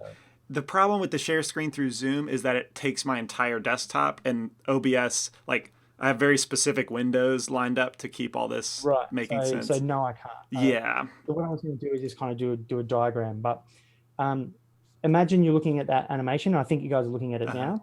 We've got running at the start, which is one action. Then we've got eating the box, which is another action. And we've got running off the screen. That's our first little scene there. Then we have when he jumps in from the side, that's another little scene. And then when he jumps in from the bottom and eats the camera. So I'm looking at each of those different ones as how long it would take me to do each one. And I'm thinking, okay, he's running on to the screen. I can do a run cycle. Most of that thing is running. So I'm going to repeat the animation from the start and when he runs on and when he runs off. So it's going to take me about an hour to do the run cycle. And then repeating it. So let's say it's 2 hours to do that run cycle, 1 hour to do the run cycle on the other, 2 hours to do the box in the middle, 2 hours to do the thing on the side, and then 2 hours to do the eat the camera on the front. And so I've kind of figured out, okay, that's how long it's all going to take me. I don't know what that adds up to, but sometimes you add just a couple of hours. If it's a short project, just add a couple of hours to that for miscellaneous things. Things don't work, software stuff's up, the file gets corrupted or whatever. Right. So, and then I spent my time budget. I spent, what's the biggest thing that happens? The running. So I did a really good run cycle, and I spent an hour on my run, making everything look good, just in place at first. So he's running in the spot. And then my next step was to block it all out. So I make him run, and then I stop the animation. So I actually changed it to an actual run forward. Just by editing the animation. I haven't covered that in any animation thing, but then I stop him there for about the amount of time that he needs. I'll go, okay, it's going to take me about an hour or 2 hours to make him eat that box, and then running off is going to be the same animation repeated, so that's going to be fine. Then I animated the side bit and the thing. I'm trying to go in fast forward here. No, this is good. It's interesting to see how you break down at a detail. So I've broken it down into those sections, and I keep working on the whole thing. I work on the blocking, and the thing that I really like about the planning of that is that each one is separate, so it doesn't need to be connected, and makes the animation a lot easier because you have the You have space in between each appearance that Melvin comes on, and it's going to make the rendering faster because you don't need to render the frames where he's not visible because they're already rendered. Just copy that. So it's going to be really quick. We've only got a week to turn this around. We can do this. Right. My run cycle actually took a little bit it was a little bit faster than I thought. So I think it was like 2 hours and 2 hours either side. It was a little bit faster than that. But eating the box, I spent quite a lot of time on. So it was extra hours on there. Yeah. But I saved some time, like when he comes on and he pops off the side. That was really easy. That was less than an hour to do. And then the bottom one was like an hour. So I saved some time on the other things, and I spent it on the bit that made more impact. Yeah. So which was the eating of the box. Right. It is like a master class in like how to break down, which is great. Like people, I think if you do pursue freelance, like you're going to have to think about your project this way. Yeah, you do. And this has taken me a long time to figure that out, like how to break it down. So when someone comes to you with a storyboard or an idea, you've got to be able to break it down and go, okay, what are each of the individual actions? How am I going to approach this technically? And how long is each one going to take? Yeah. And that's something that you get better at judging over time. One thing that you can start doing now is every project that you do, if you break it down into shots, I just keep a spreadsheet of how long things take me and how many frames. So that way I know, okay, if I've got 2 characters in a shot, it's obviously going to take twice as long, but it depends on what they're doing. If they're doing something if they're not doing something physical, it's actually going to be a little bit easier than if they're, jumping around, doing a lot of stuff. That equals a lot of animation. Right. So you keep a spreadsheet of how many frames it is, how long it takes you, and then you kind of get an idea of how fast that you work. And then the aim is to not only improve how fast that you work, but improve the quality that you can achieve in that time. That's something you can do now. Just keep a record of like how long things are taking you to do, and then aim to improve that. So when a job comes along and they go, this is the animation that we need, you've got an understanding of how long it's going to take you to do all of those different tasks. Yeah. Does that make sense? No, absolutely. There's a great idea. Yeah, a lot of good info in what you shared. Because like typically if I think I can model something, when starting out and be like, oh, I can do that in like 2 hours. That's fine. But like when you're actually modeling, you go into the like state where like time goes by pretty fast and you don't notice it. And you're like, wow, I spent 2 days on this and I thought it was going to take me 3 hours. Yeah. Right. Oh my goodness. Yes. And so going back a little bit, like knowing yourself and how you work, like I'm kind of distilling this information. You can figure that out before you get into freelance. Like the next thing that you model.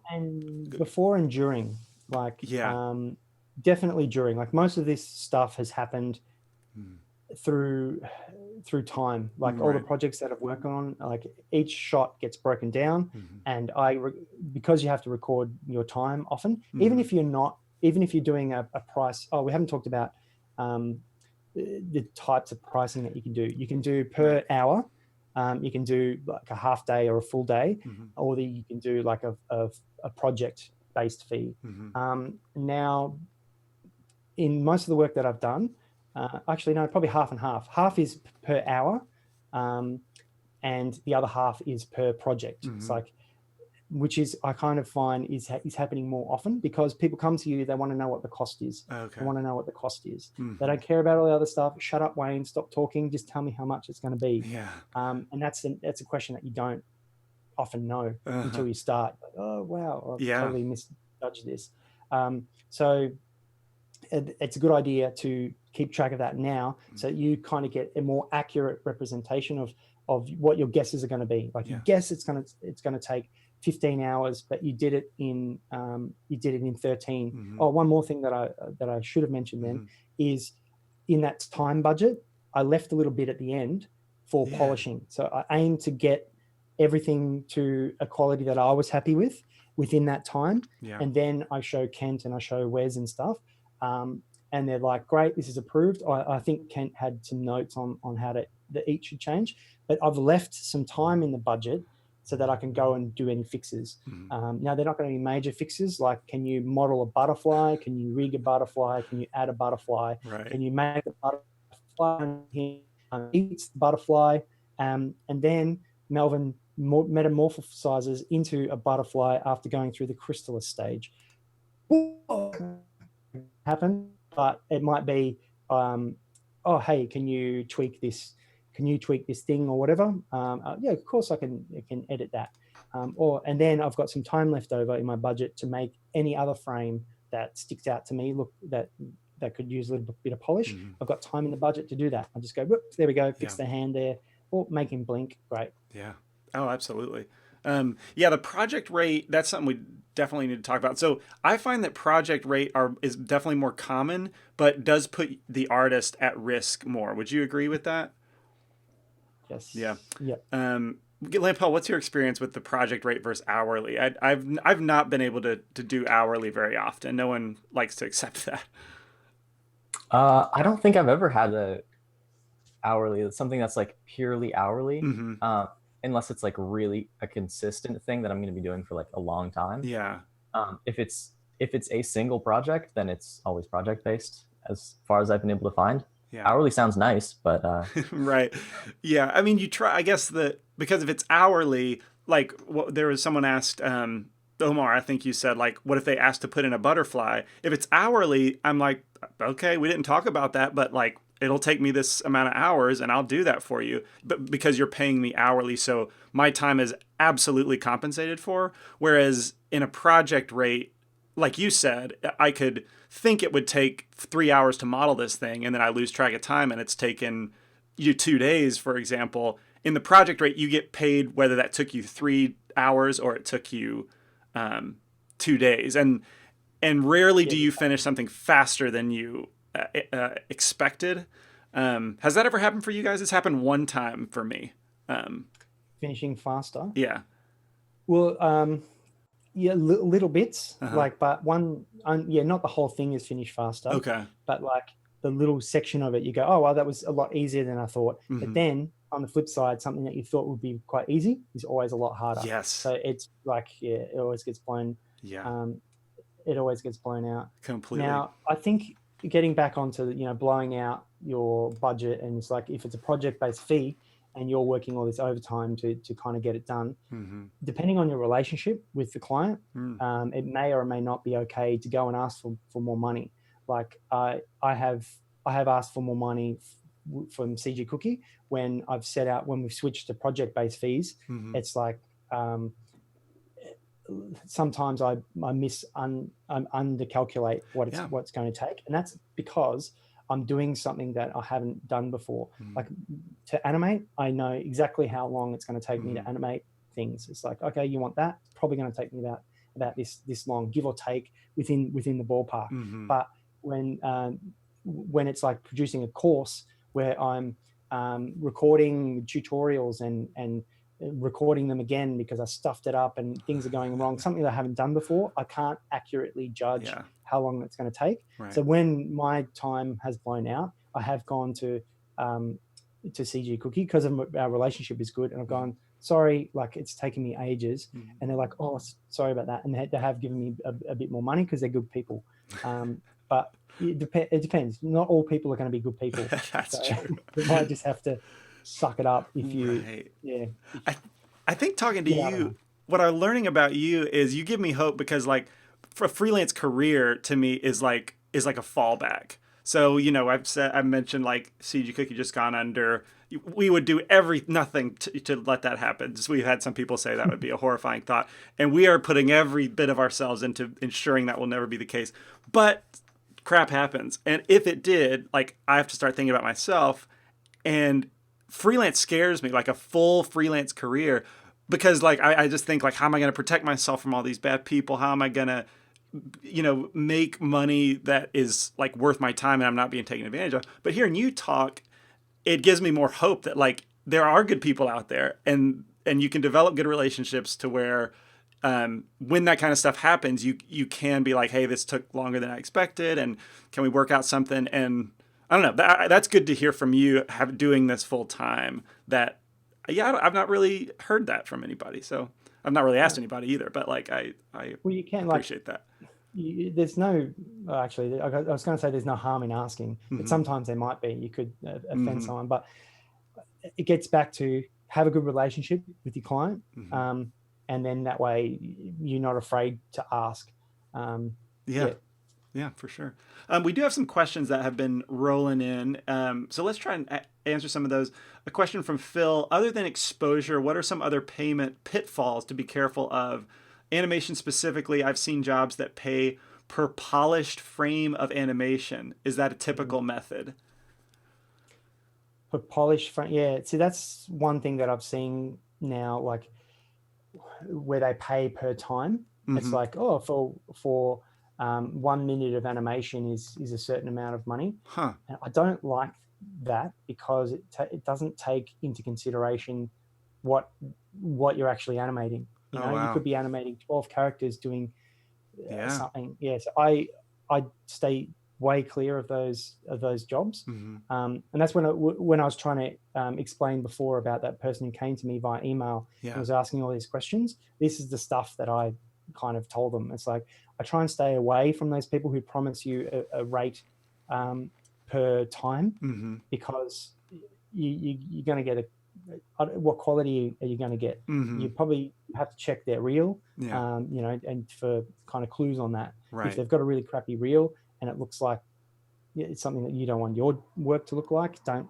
pay for Right. that type of animation. But Right. on the flip side, don't offer it. If don't, you don't have to charge anything that you're not comfortable with. Mm-hmm. So if everyone in the world is going, oh, we want to pay per minute of animation, Mm-hmm. you don't have to do that. Like, Yeah. no, Right. you can do per hour of work Mm-hmm. that you do.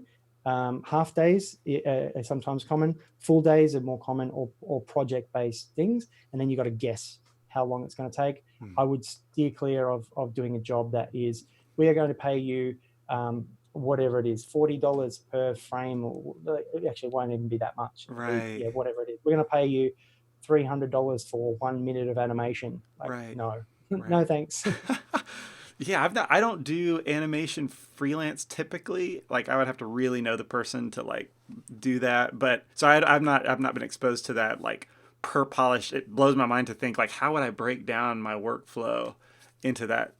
That seems like it's not artist friendly. It's only studio friendly. No, it's yeah, that's when you're trying to get taken advantage of. And Yeah, I've noticed thanks. it is like the studios that are in the third world countries that offer that.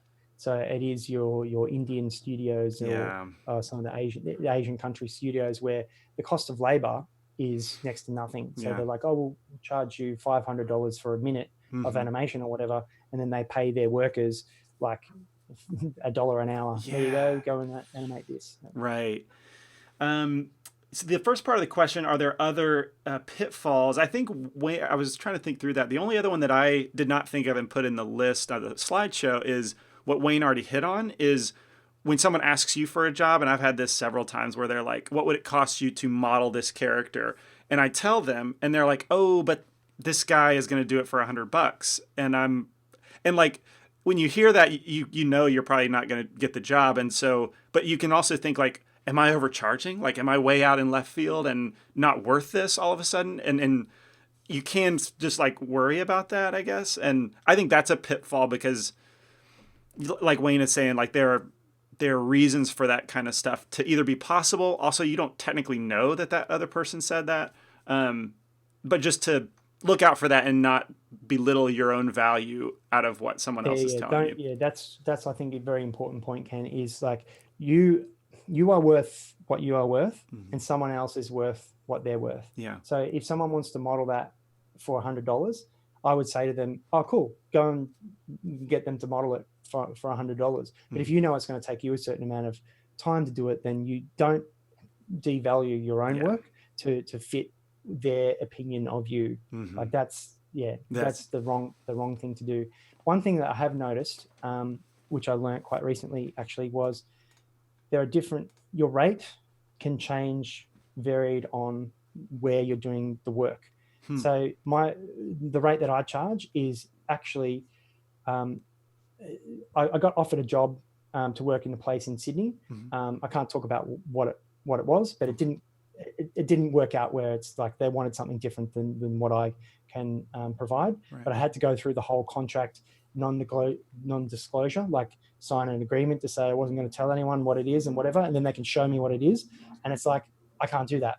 So then I said that I can't do that, and they were very time or whatever, which is very, very important, because now they know, they've seen my reel, which is why they contacted me.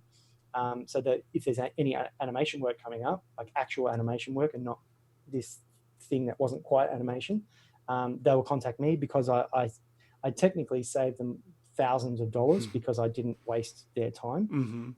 But I told them my rate for the day, and which is more than what I charged CG Cookie. And she was like shocked at how low it was. She was like, oh, well, if you're happy to work for that, like, you're like, I'm like, All right. I don't charge enough. Right. Like, Oh my word! I don't charge enough. Right. Oh, I forgot Like about really the other shocked thing. at how that low it happened. was. I'm like, what am I doing? Oh, okay. So I think I think everyone would love to know, like, what does your rate dollar amount go?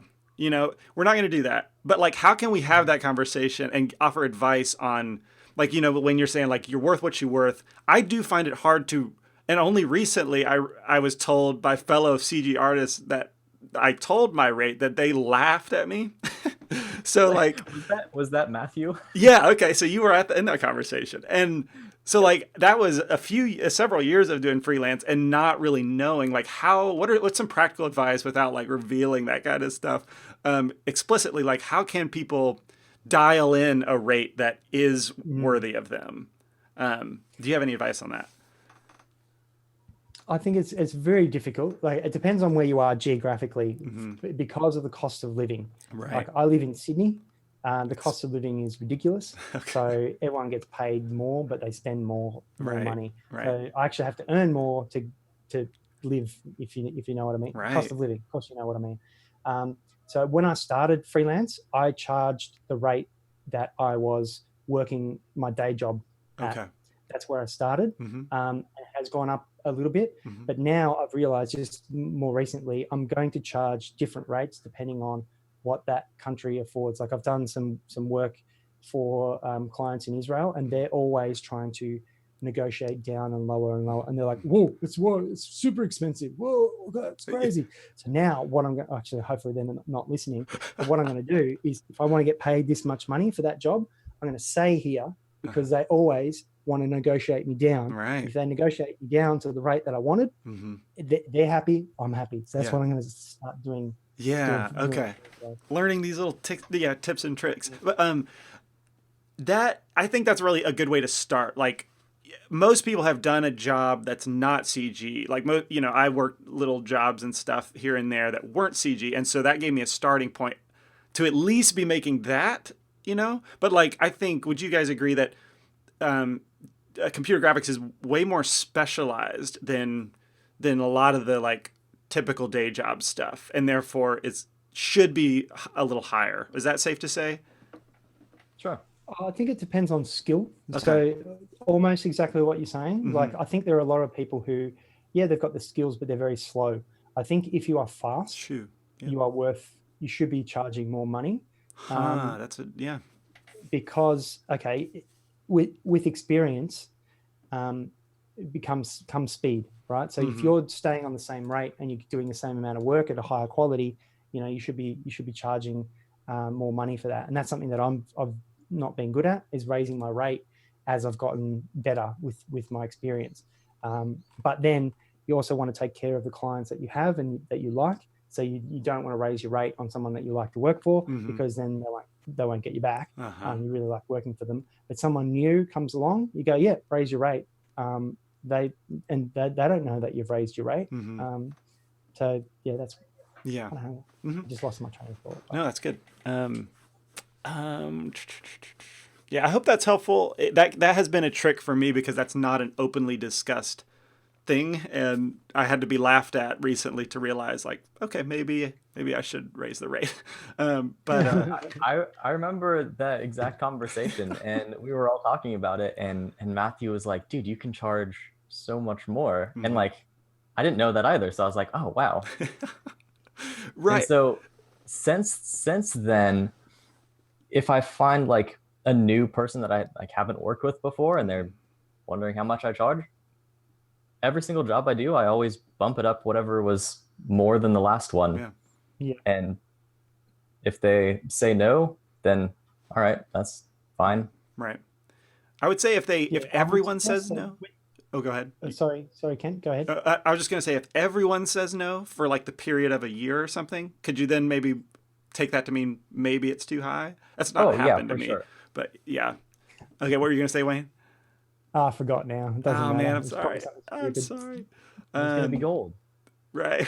I would say, okay, I for some reason, I really want people to get like a practical, never done this before, like way to gauge. And I've started using other careers. Like, I had a guy do some electrical work for me, and I take note of like how much did that cost me per hour to like pay him, and then just kind of like assess. Like, I've done a little bit of electrical work. I've been around other people and like learned, so I kind of know the skills involved, and I can directly compare that to what I know about like computer graphics, and that can help me like find a middle ground. So I don't know. This information is stuff that you can find, but yeah, I think that's. Well, I find, tell me if this is it feels the same for you guys, but there's a little bit of a difference between what you do in 3D. Say, for example, if you're doing a model, you're just modeling, right? So you're putting your polygons where they need to be, and then the client's happy. And that's kind of, I think it could be a little bit of a shorter job. When you're doing something that involves movement, where it's like, okay, you're doing animation, and you're doing 24 frames a second or whatever it is, you've got it can be a lot longer. Like, there's a lot more room for things to go awry. So without a doubt, you know what I completely yeah.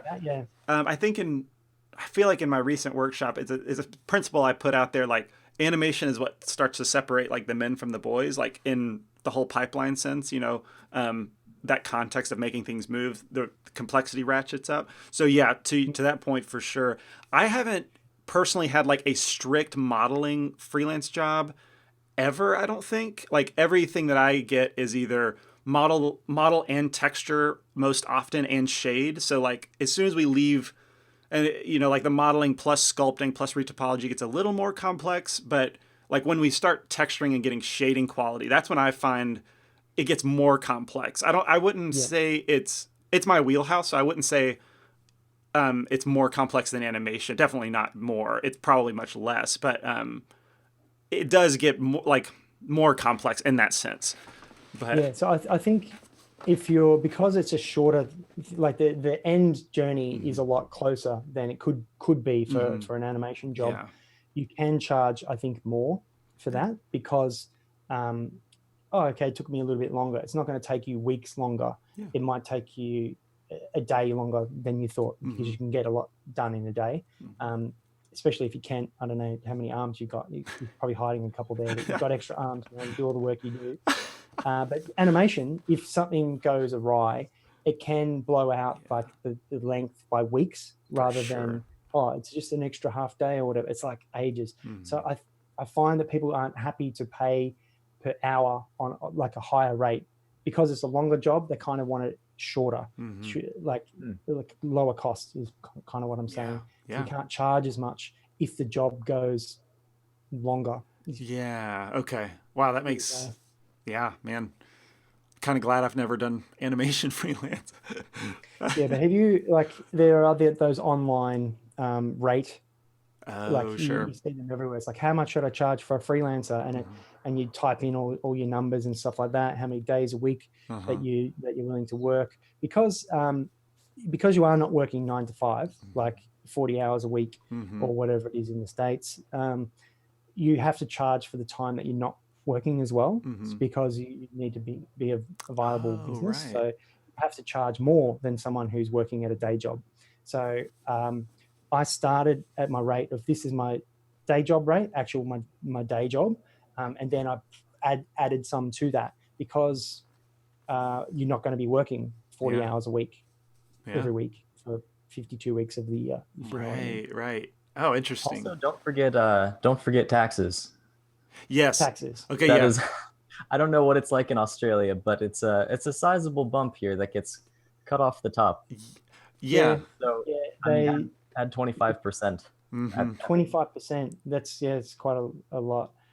Tax here is a sliding scale, so I think you get the first tax free, you earn the rate goes up. So it starts at 16 and then it goes up higher and higher. Wow. But so I mean, you could be paying up to 30%, which I think the highest. Yeah. But you don't pay 30% on the total. You pay 30% on whatever that range is. Interesting. That is You know different. what I mean? Yeah. That sounds nicer, actually. Right. But they're horrible. Like the tax department, I don't want to get too. Last year, they went into they were harassing me for all this money. Like, you owe $11,000. Give us 11,000 emails and stuff. Anyway, it didn't turn out. It turned out it was their mistake, and they're harassing me, trying to take me to court. And it was what? There's stuff in the news at the moment about the tax department over here doing some less than admirable things to get money, and I'm like, oh yeah, I experienced that. Yeah. Oh my gosh! As if it wasn't hard enough. Oh yeah, pain in the butt, but it's all sorted now. Wow. Okay. Yeah. I did have a slide here about like crossing T's and dotting your I's. Like, I guess if as you get into freelance stuff, like the taxes come into play there. Don't forget that you have to pay taxes on your income. And I've heard some freelance people talk about like doing it for cash or something, or for PayPal. That always worries me. But I would just say like do it above reproach kind of a way. But obviously like the illegal stuff, like don't steal images, textures, models. These kind of things are kind of no-brainers. But pirated software, I mean, that's actually what got me into Blender. Was when I graduated school, got my first freelance gig, and was like, oh no, like I don't own the software that I installed, at the beginning of school. And, I was about to get married. So I'm like, things are about to get real if I don't address this. So here's where Blender came in for me. And it's been a huge tool, but a lot of, just make sure you pay for your software, like if you do that kind of stuff. So Wayne, over there, is like sole proprietor versus like a limited liability company a thing, or is that an American? Yeah, sole proprietor. You can, it's called sole trader over here, which I am. You have to have an ABN, which is an Australian business number, but you also have to register a business name. But if your ABN is registered to your name, then you don't, like my business is Wayne Dixon. Yeah. So that means I can do whatever I want with my business. Okay. It is, so I'm an actor. Yeah. I host I do lots of different jobs with my ABN, as well as 3D stuff. Yeah. I don't have to have a business name, and I also don't have to do jury duty because I am a sole trader. That's one. That's pretty cool. Over here, the LLCs are called proprietary limited. Okay. Which is a similar thing. I am a sole trader. Because I'm not worried about someone trying to sue me for anything. Okay. Interesting. Yeah, that was going to be my question. I'm not too worried about it. I think America is very, my coffee's too hot, I'm going to sue. Yeah. Like, someone looked at me, I'm going to sue. Right. Like it's very, I don't know, it's very scary over there. You get sued for walking down the street. Like, you walk left foot and then right. I walk right and then left. I'm going to sue you. Man, that's so interesting. That's a very animator example. Yeah. Yeah. But I mean, that's interesting. I know very little about Australia, but I have a friend who spent a week there for like some sort of humanitarian thing or whatever. And he said his big takeaway about the Australian culture was how laid back you guys are.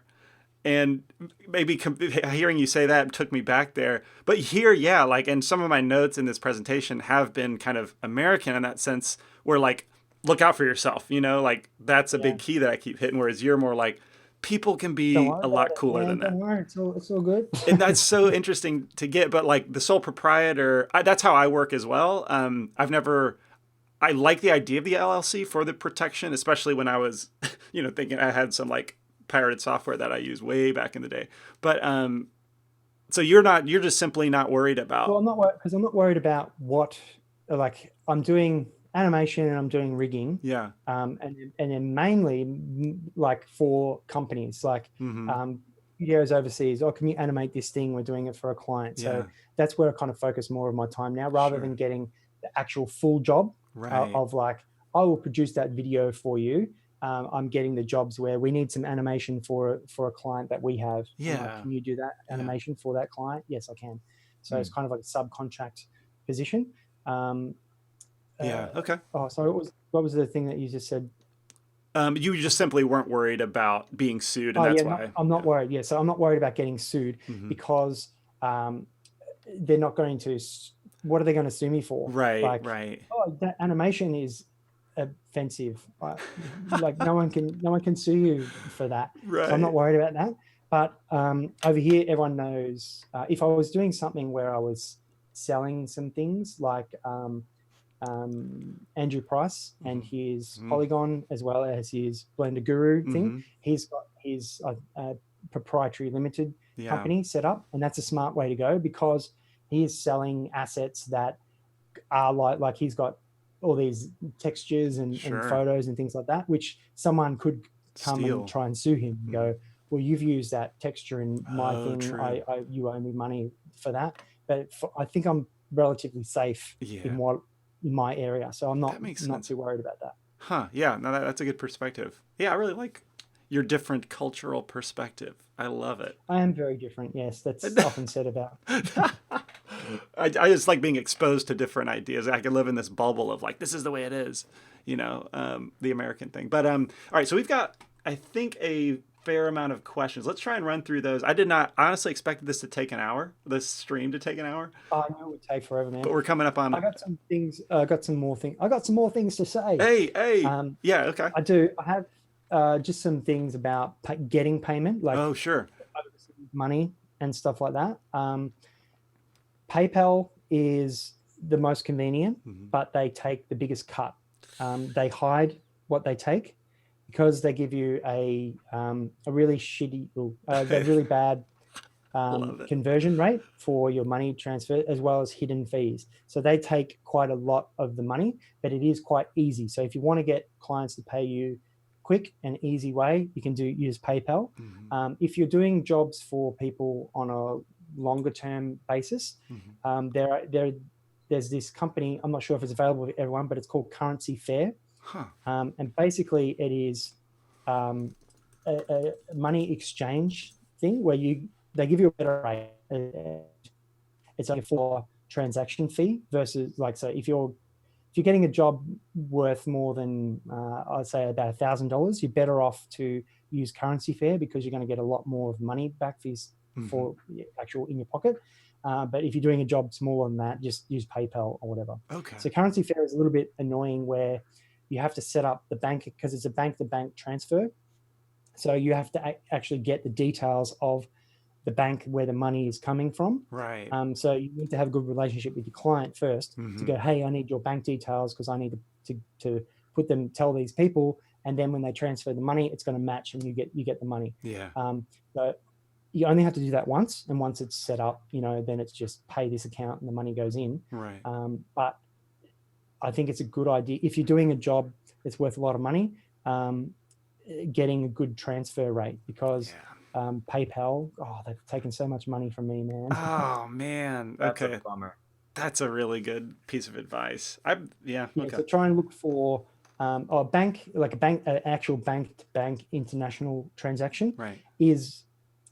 Isn't quite as good because you might pay fees on both ends. So you could pay $35 at the end for the person to transfer. So your client pays an extra $35, plus you might pay an extra $35 to receive the money. Right. And then they don't quite give you as good a transfer, like the rate exchange, as Currency Fair. Like the banks also take a swipe out of there. So you might end up paying $70 in fees plus not quite as good of a transfer as other. Yeah. So just do a little bit of research into like getting your money from one country to another Yeah. if you're working for overseas people. Man, That's a good point for good. overseas. Yeah, because if it's usually just in the same country, asking for a check is usually that's typically fine. what I've But had. yeah, overseas is definitely a lot more complicated. Mm-hmm. And that's That probably makes sense. strictly. How much? What percentage is overseas work for you, Wayne? Probably 95%. Wow. Yeah. Holy smokes! You weren't joking about Australia. Do you have any other like concepts that you want to put forth? That we've gotten backed up a little bit on questions, so I want to use maybe the last 10 minutes to try and like run through those. But if you've got something, we can also do this stream again. I feel like I've hogged this. So sorry. sorry. Hey, you're the most guys. experienced. There's one thing with I spoke earlier about reserving time in the budget for doing those final little touches. One note that I've kind of picked up and developed is certain clients, if they're happy to have the quality here, but you want it quite there, then you kind of leave some things not animated so that they can't just say that you're done.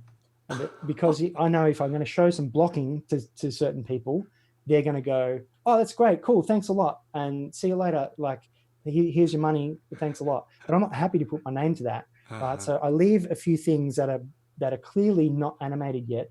Easy things like fingers or eyes or something quite. I just leave a little thing there so that I can get it closer to the point at where I'm happy to put my name on it.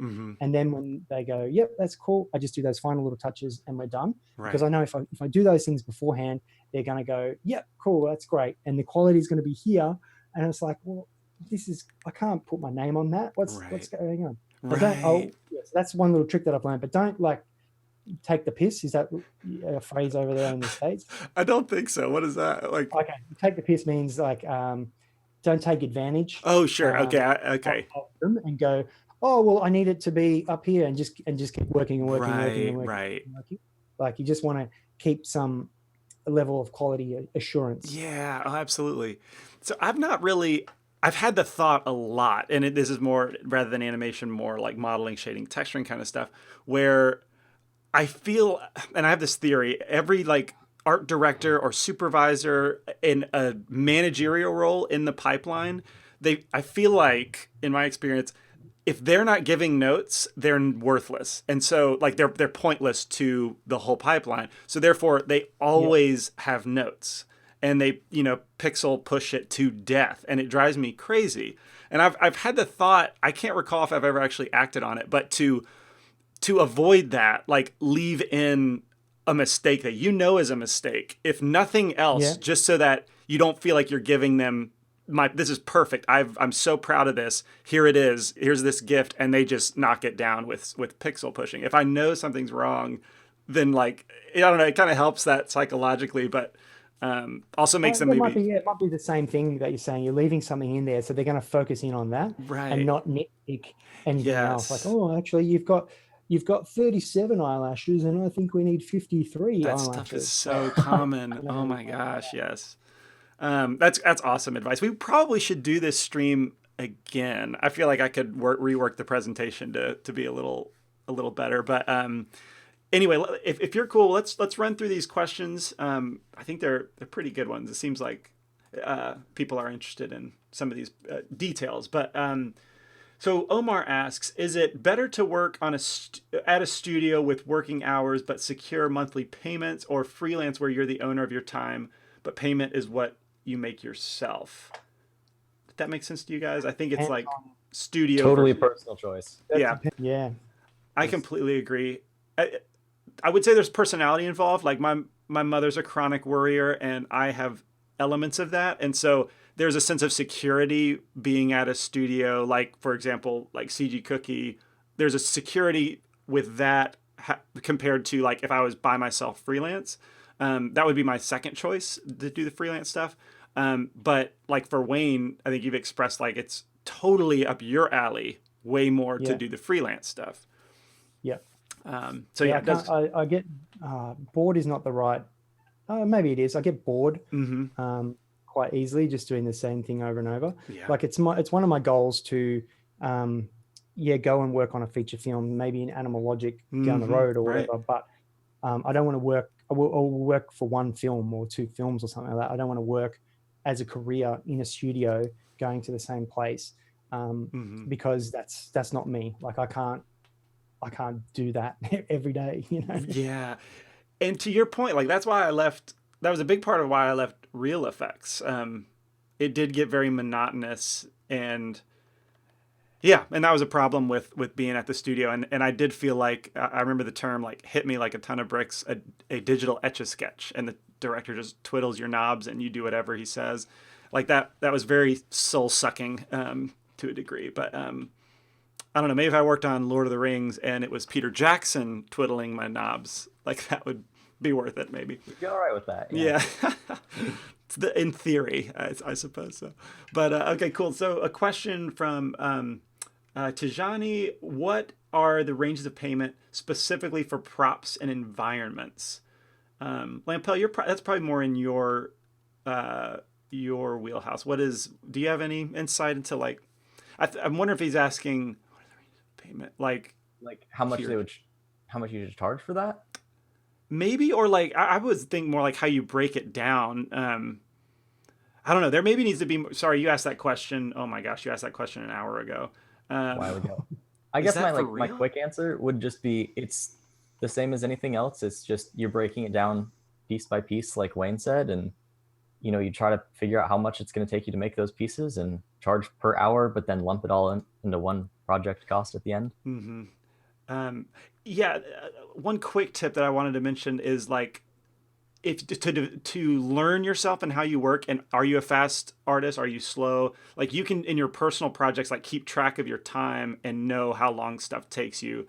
Yep. I think that would be a good way to prepare yourself for knowing how to adjust your rate for when you do get freelance work and what you're worth, kind of thing. Oh my gosh, where did the time go? I'm wondering if I accidentally skipped. Anyway, you time skipped. Yeah, that an hour ago, that just threw me off. Holy cow. I knew they were backing up. I didn't know they were that bad. I'll pay you an exposure. Sorry for not answering the questions, people. Oh, no. Like this to me says it's something we need to do again. We need to be able to like have this stream and be able to answer these questions. Maybe more on a Q&A basis, because I didn't expect there to be that many. Other than exposure, we answered that one. Hold on, just give me a second. Let's see. Do you think it's a good approach to subcontract people per project instead of trying to be a full-time studio by yourself?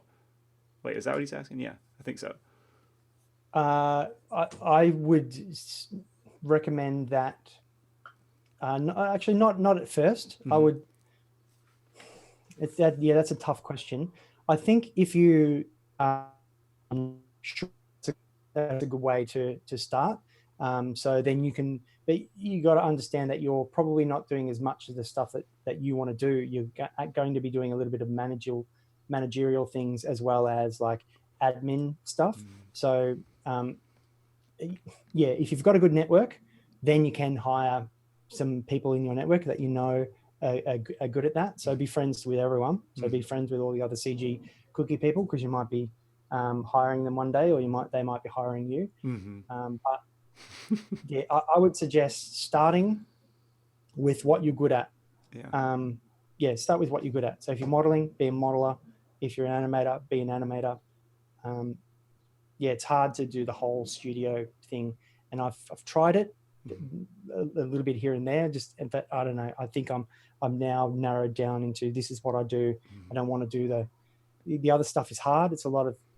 It takes a lot of time, and it's not worth the effort for me. Got to charge more. That's good. Yeah. Another question. We're not going to be able to answer all of these in the next couple minutes, but we'll try and answer another one. If you charge per hour, is there an incentive for you to take more time to do the work because you're charging more?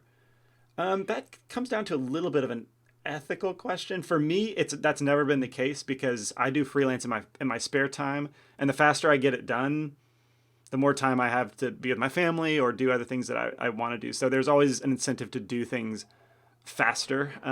So I've never been tempted to be like, they're charging me per hour, I'll I'll go a little slower this time. Like that's never, I guess theoretically you could do that. But Yeah, I find I don't do that. Like I find that because I'm getting paid, I do not waste time. If I was animating something for myself, I'm just faffing about doing, I'm not taking it slow or whatever. But if I'm working, I find the motivation is there to concentrate on what you're doing, try and do a good job. And then if someone goes, if you don't agree with it, they're like, oh, can you spend some more time on this or do whatever? Then you might just go, all right, I'll spend that time. I'll try and, if they want me to spend another couple of hours on this, I will. And I'll try and make it as good. I don't sit there and go, right. I actually do the work. Yeah. Definitely. Yeah, that's completely my experience too. This is we got a long question. Let me see. Wayne, you probably have to be getting going, right? It's already been 2 hours. No, it's you guys have got to go to bed. Oh, I got to start recording. I mean, I have kids, but 8 p.m. is not quite. Actually, oh, you're 8. I'm at 5 p.m. I'm good. Yeah, you're good. All right, I'll answer. I can be here for. My wife is expecting me, but okay. There's not that many questions left. Here, okay, let's do this long question. During the process of creating a model for a client, how involved is your client with the process? Do clients typically give you the specific references and then expect a finished piece a couple weeks later? Is it better to involve the client in major steps so they can make desired changes or verify the direction of the piece, possibly ensuring more satisfaction for the client? Being modeling, Lampel, do you have... I have something to say about that, but what about you first? Yeah, I feel like we covered this a little bit earlier in the part about just like doing a block out first, getting their opinion on that, then refining the details, getting their opinion on that, and then finishing it up. That way you don't get to the very end of the project and they're like, oh, wait, we actually wanted it this way, because you already had their approval a little bit at the earlier stages. They already kind of gave the thumbs up. Yeah. But as long as you give them something and they're like, okay, what are your thoughts here? And then they give you some thoughts and then you take that and move forward. So you're not like just spinning your wheels on one stage. I actually have a recent experience that I misjudged the client's knowledge of computer graphics, and they asked for a finished character. And I got enough, I thought certain terms would be universal, and I found out that they weren't, but I had gotten further into the process past some of the milestones and they wanted changes. So I had to backtrack. I had sculpted and finished the retopology, and then they wanted significant structural like shape changes. So I had to go back to sculpting. Bummer. Yeah, that was, it was my fault essentially, but then that made me realize like, okay, I need to set milestones like the sculpt process, approve the shape, and then that's locked in and I can go on to the retopology phase, get that locked in, and then I can start UVing and start, texturing. So in this case, I started the project thinking that they could be less involved and they just wanted the finished product. But I realized that they needed to be involved more along the way. But it does involve, like, there are days where it's just like, here's the next stage, and they're like, tweak this, and I tweak it, and I would go back and forth just to get that approval, and that's annoying. But it's better than backtracking. Yeah, that's the same in animation, where you have those points where you show them, and I think it's important to, whether you're doing it via email or something that I do quite often, is I give them the animation, and I also do a video talk through, like about a minute, just showing it where the animation is at this stage, because they might not know what if they're looking at blocking. Not everyone can look at blocking and know where it's going to go. Yeah. So I make sure that I explain what feedback I'm looking for and what not to worry about. Like, because they might just focus. They're like, why is his face just staring like that or whatever? And so I'll go, this is where we're at. The character is blocked out. So here is where he's going to go in the scene.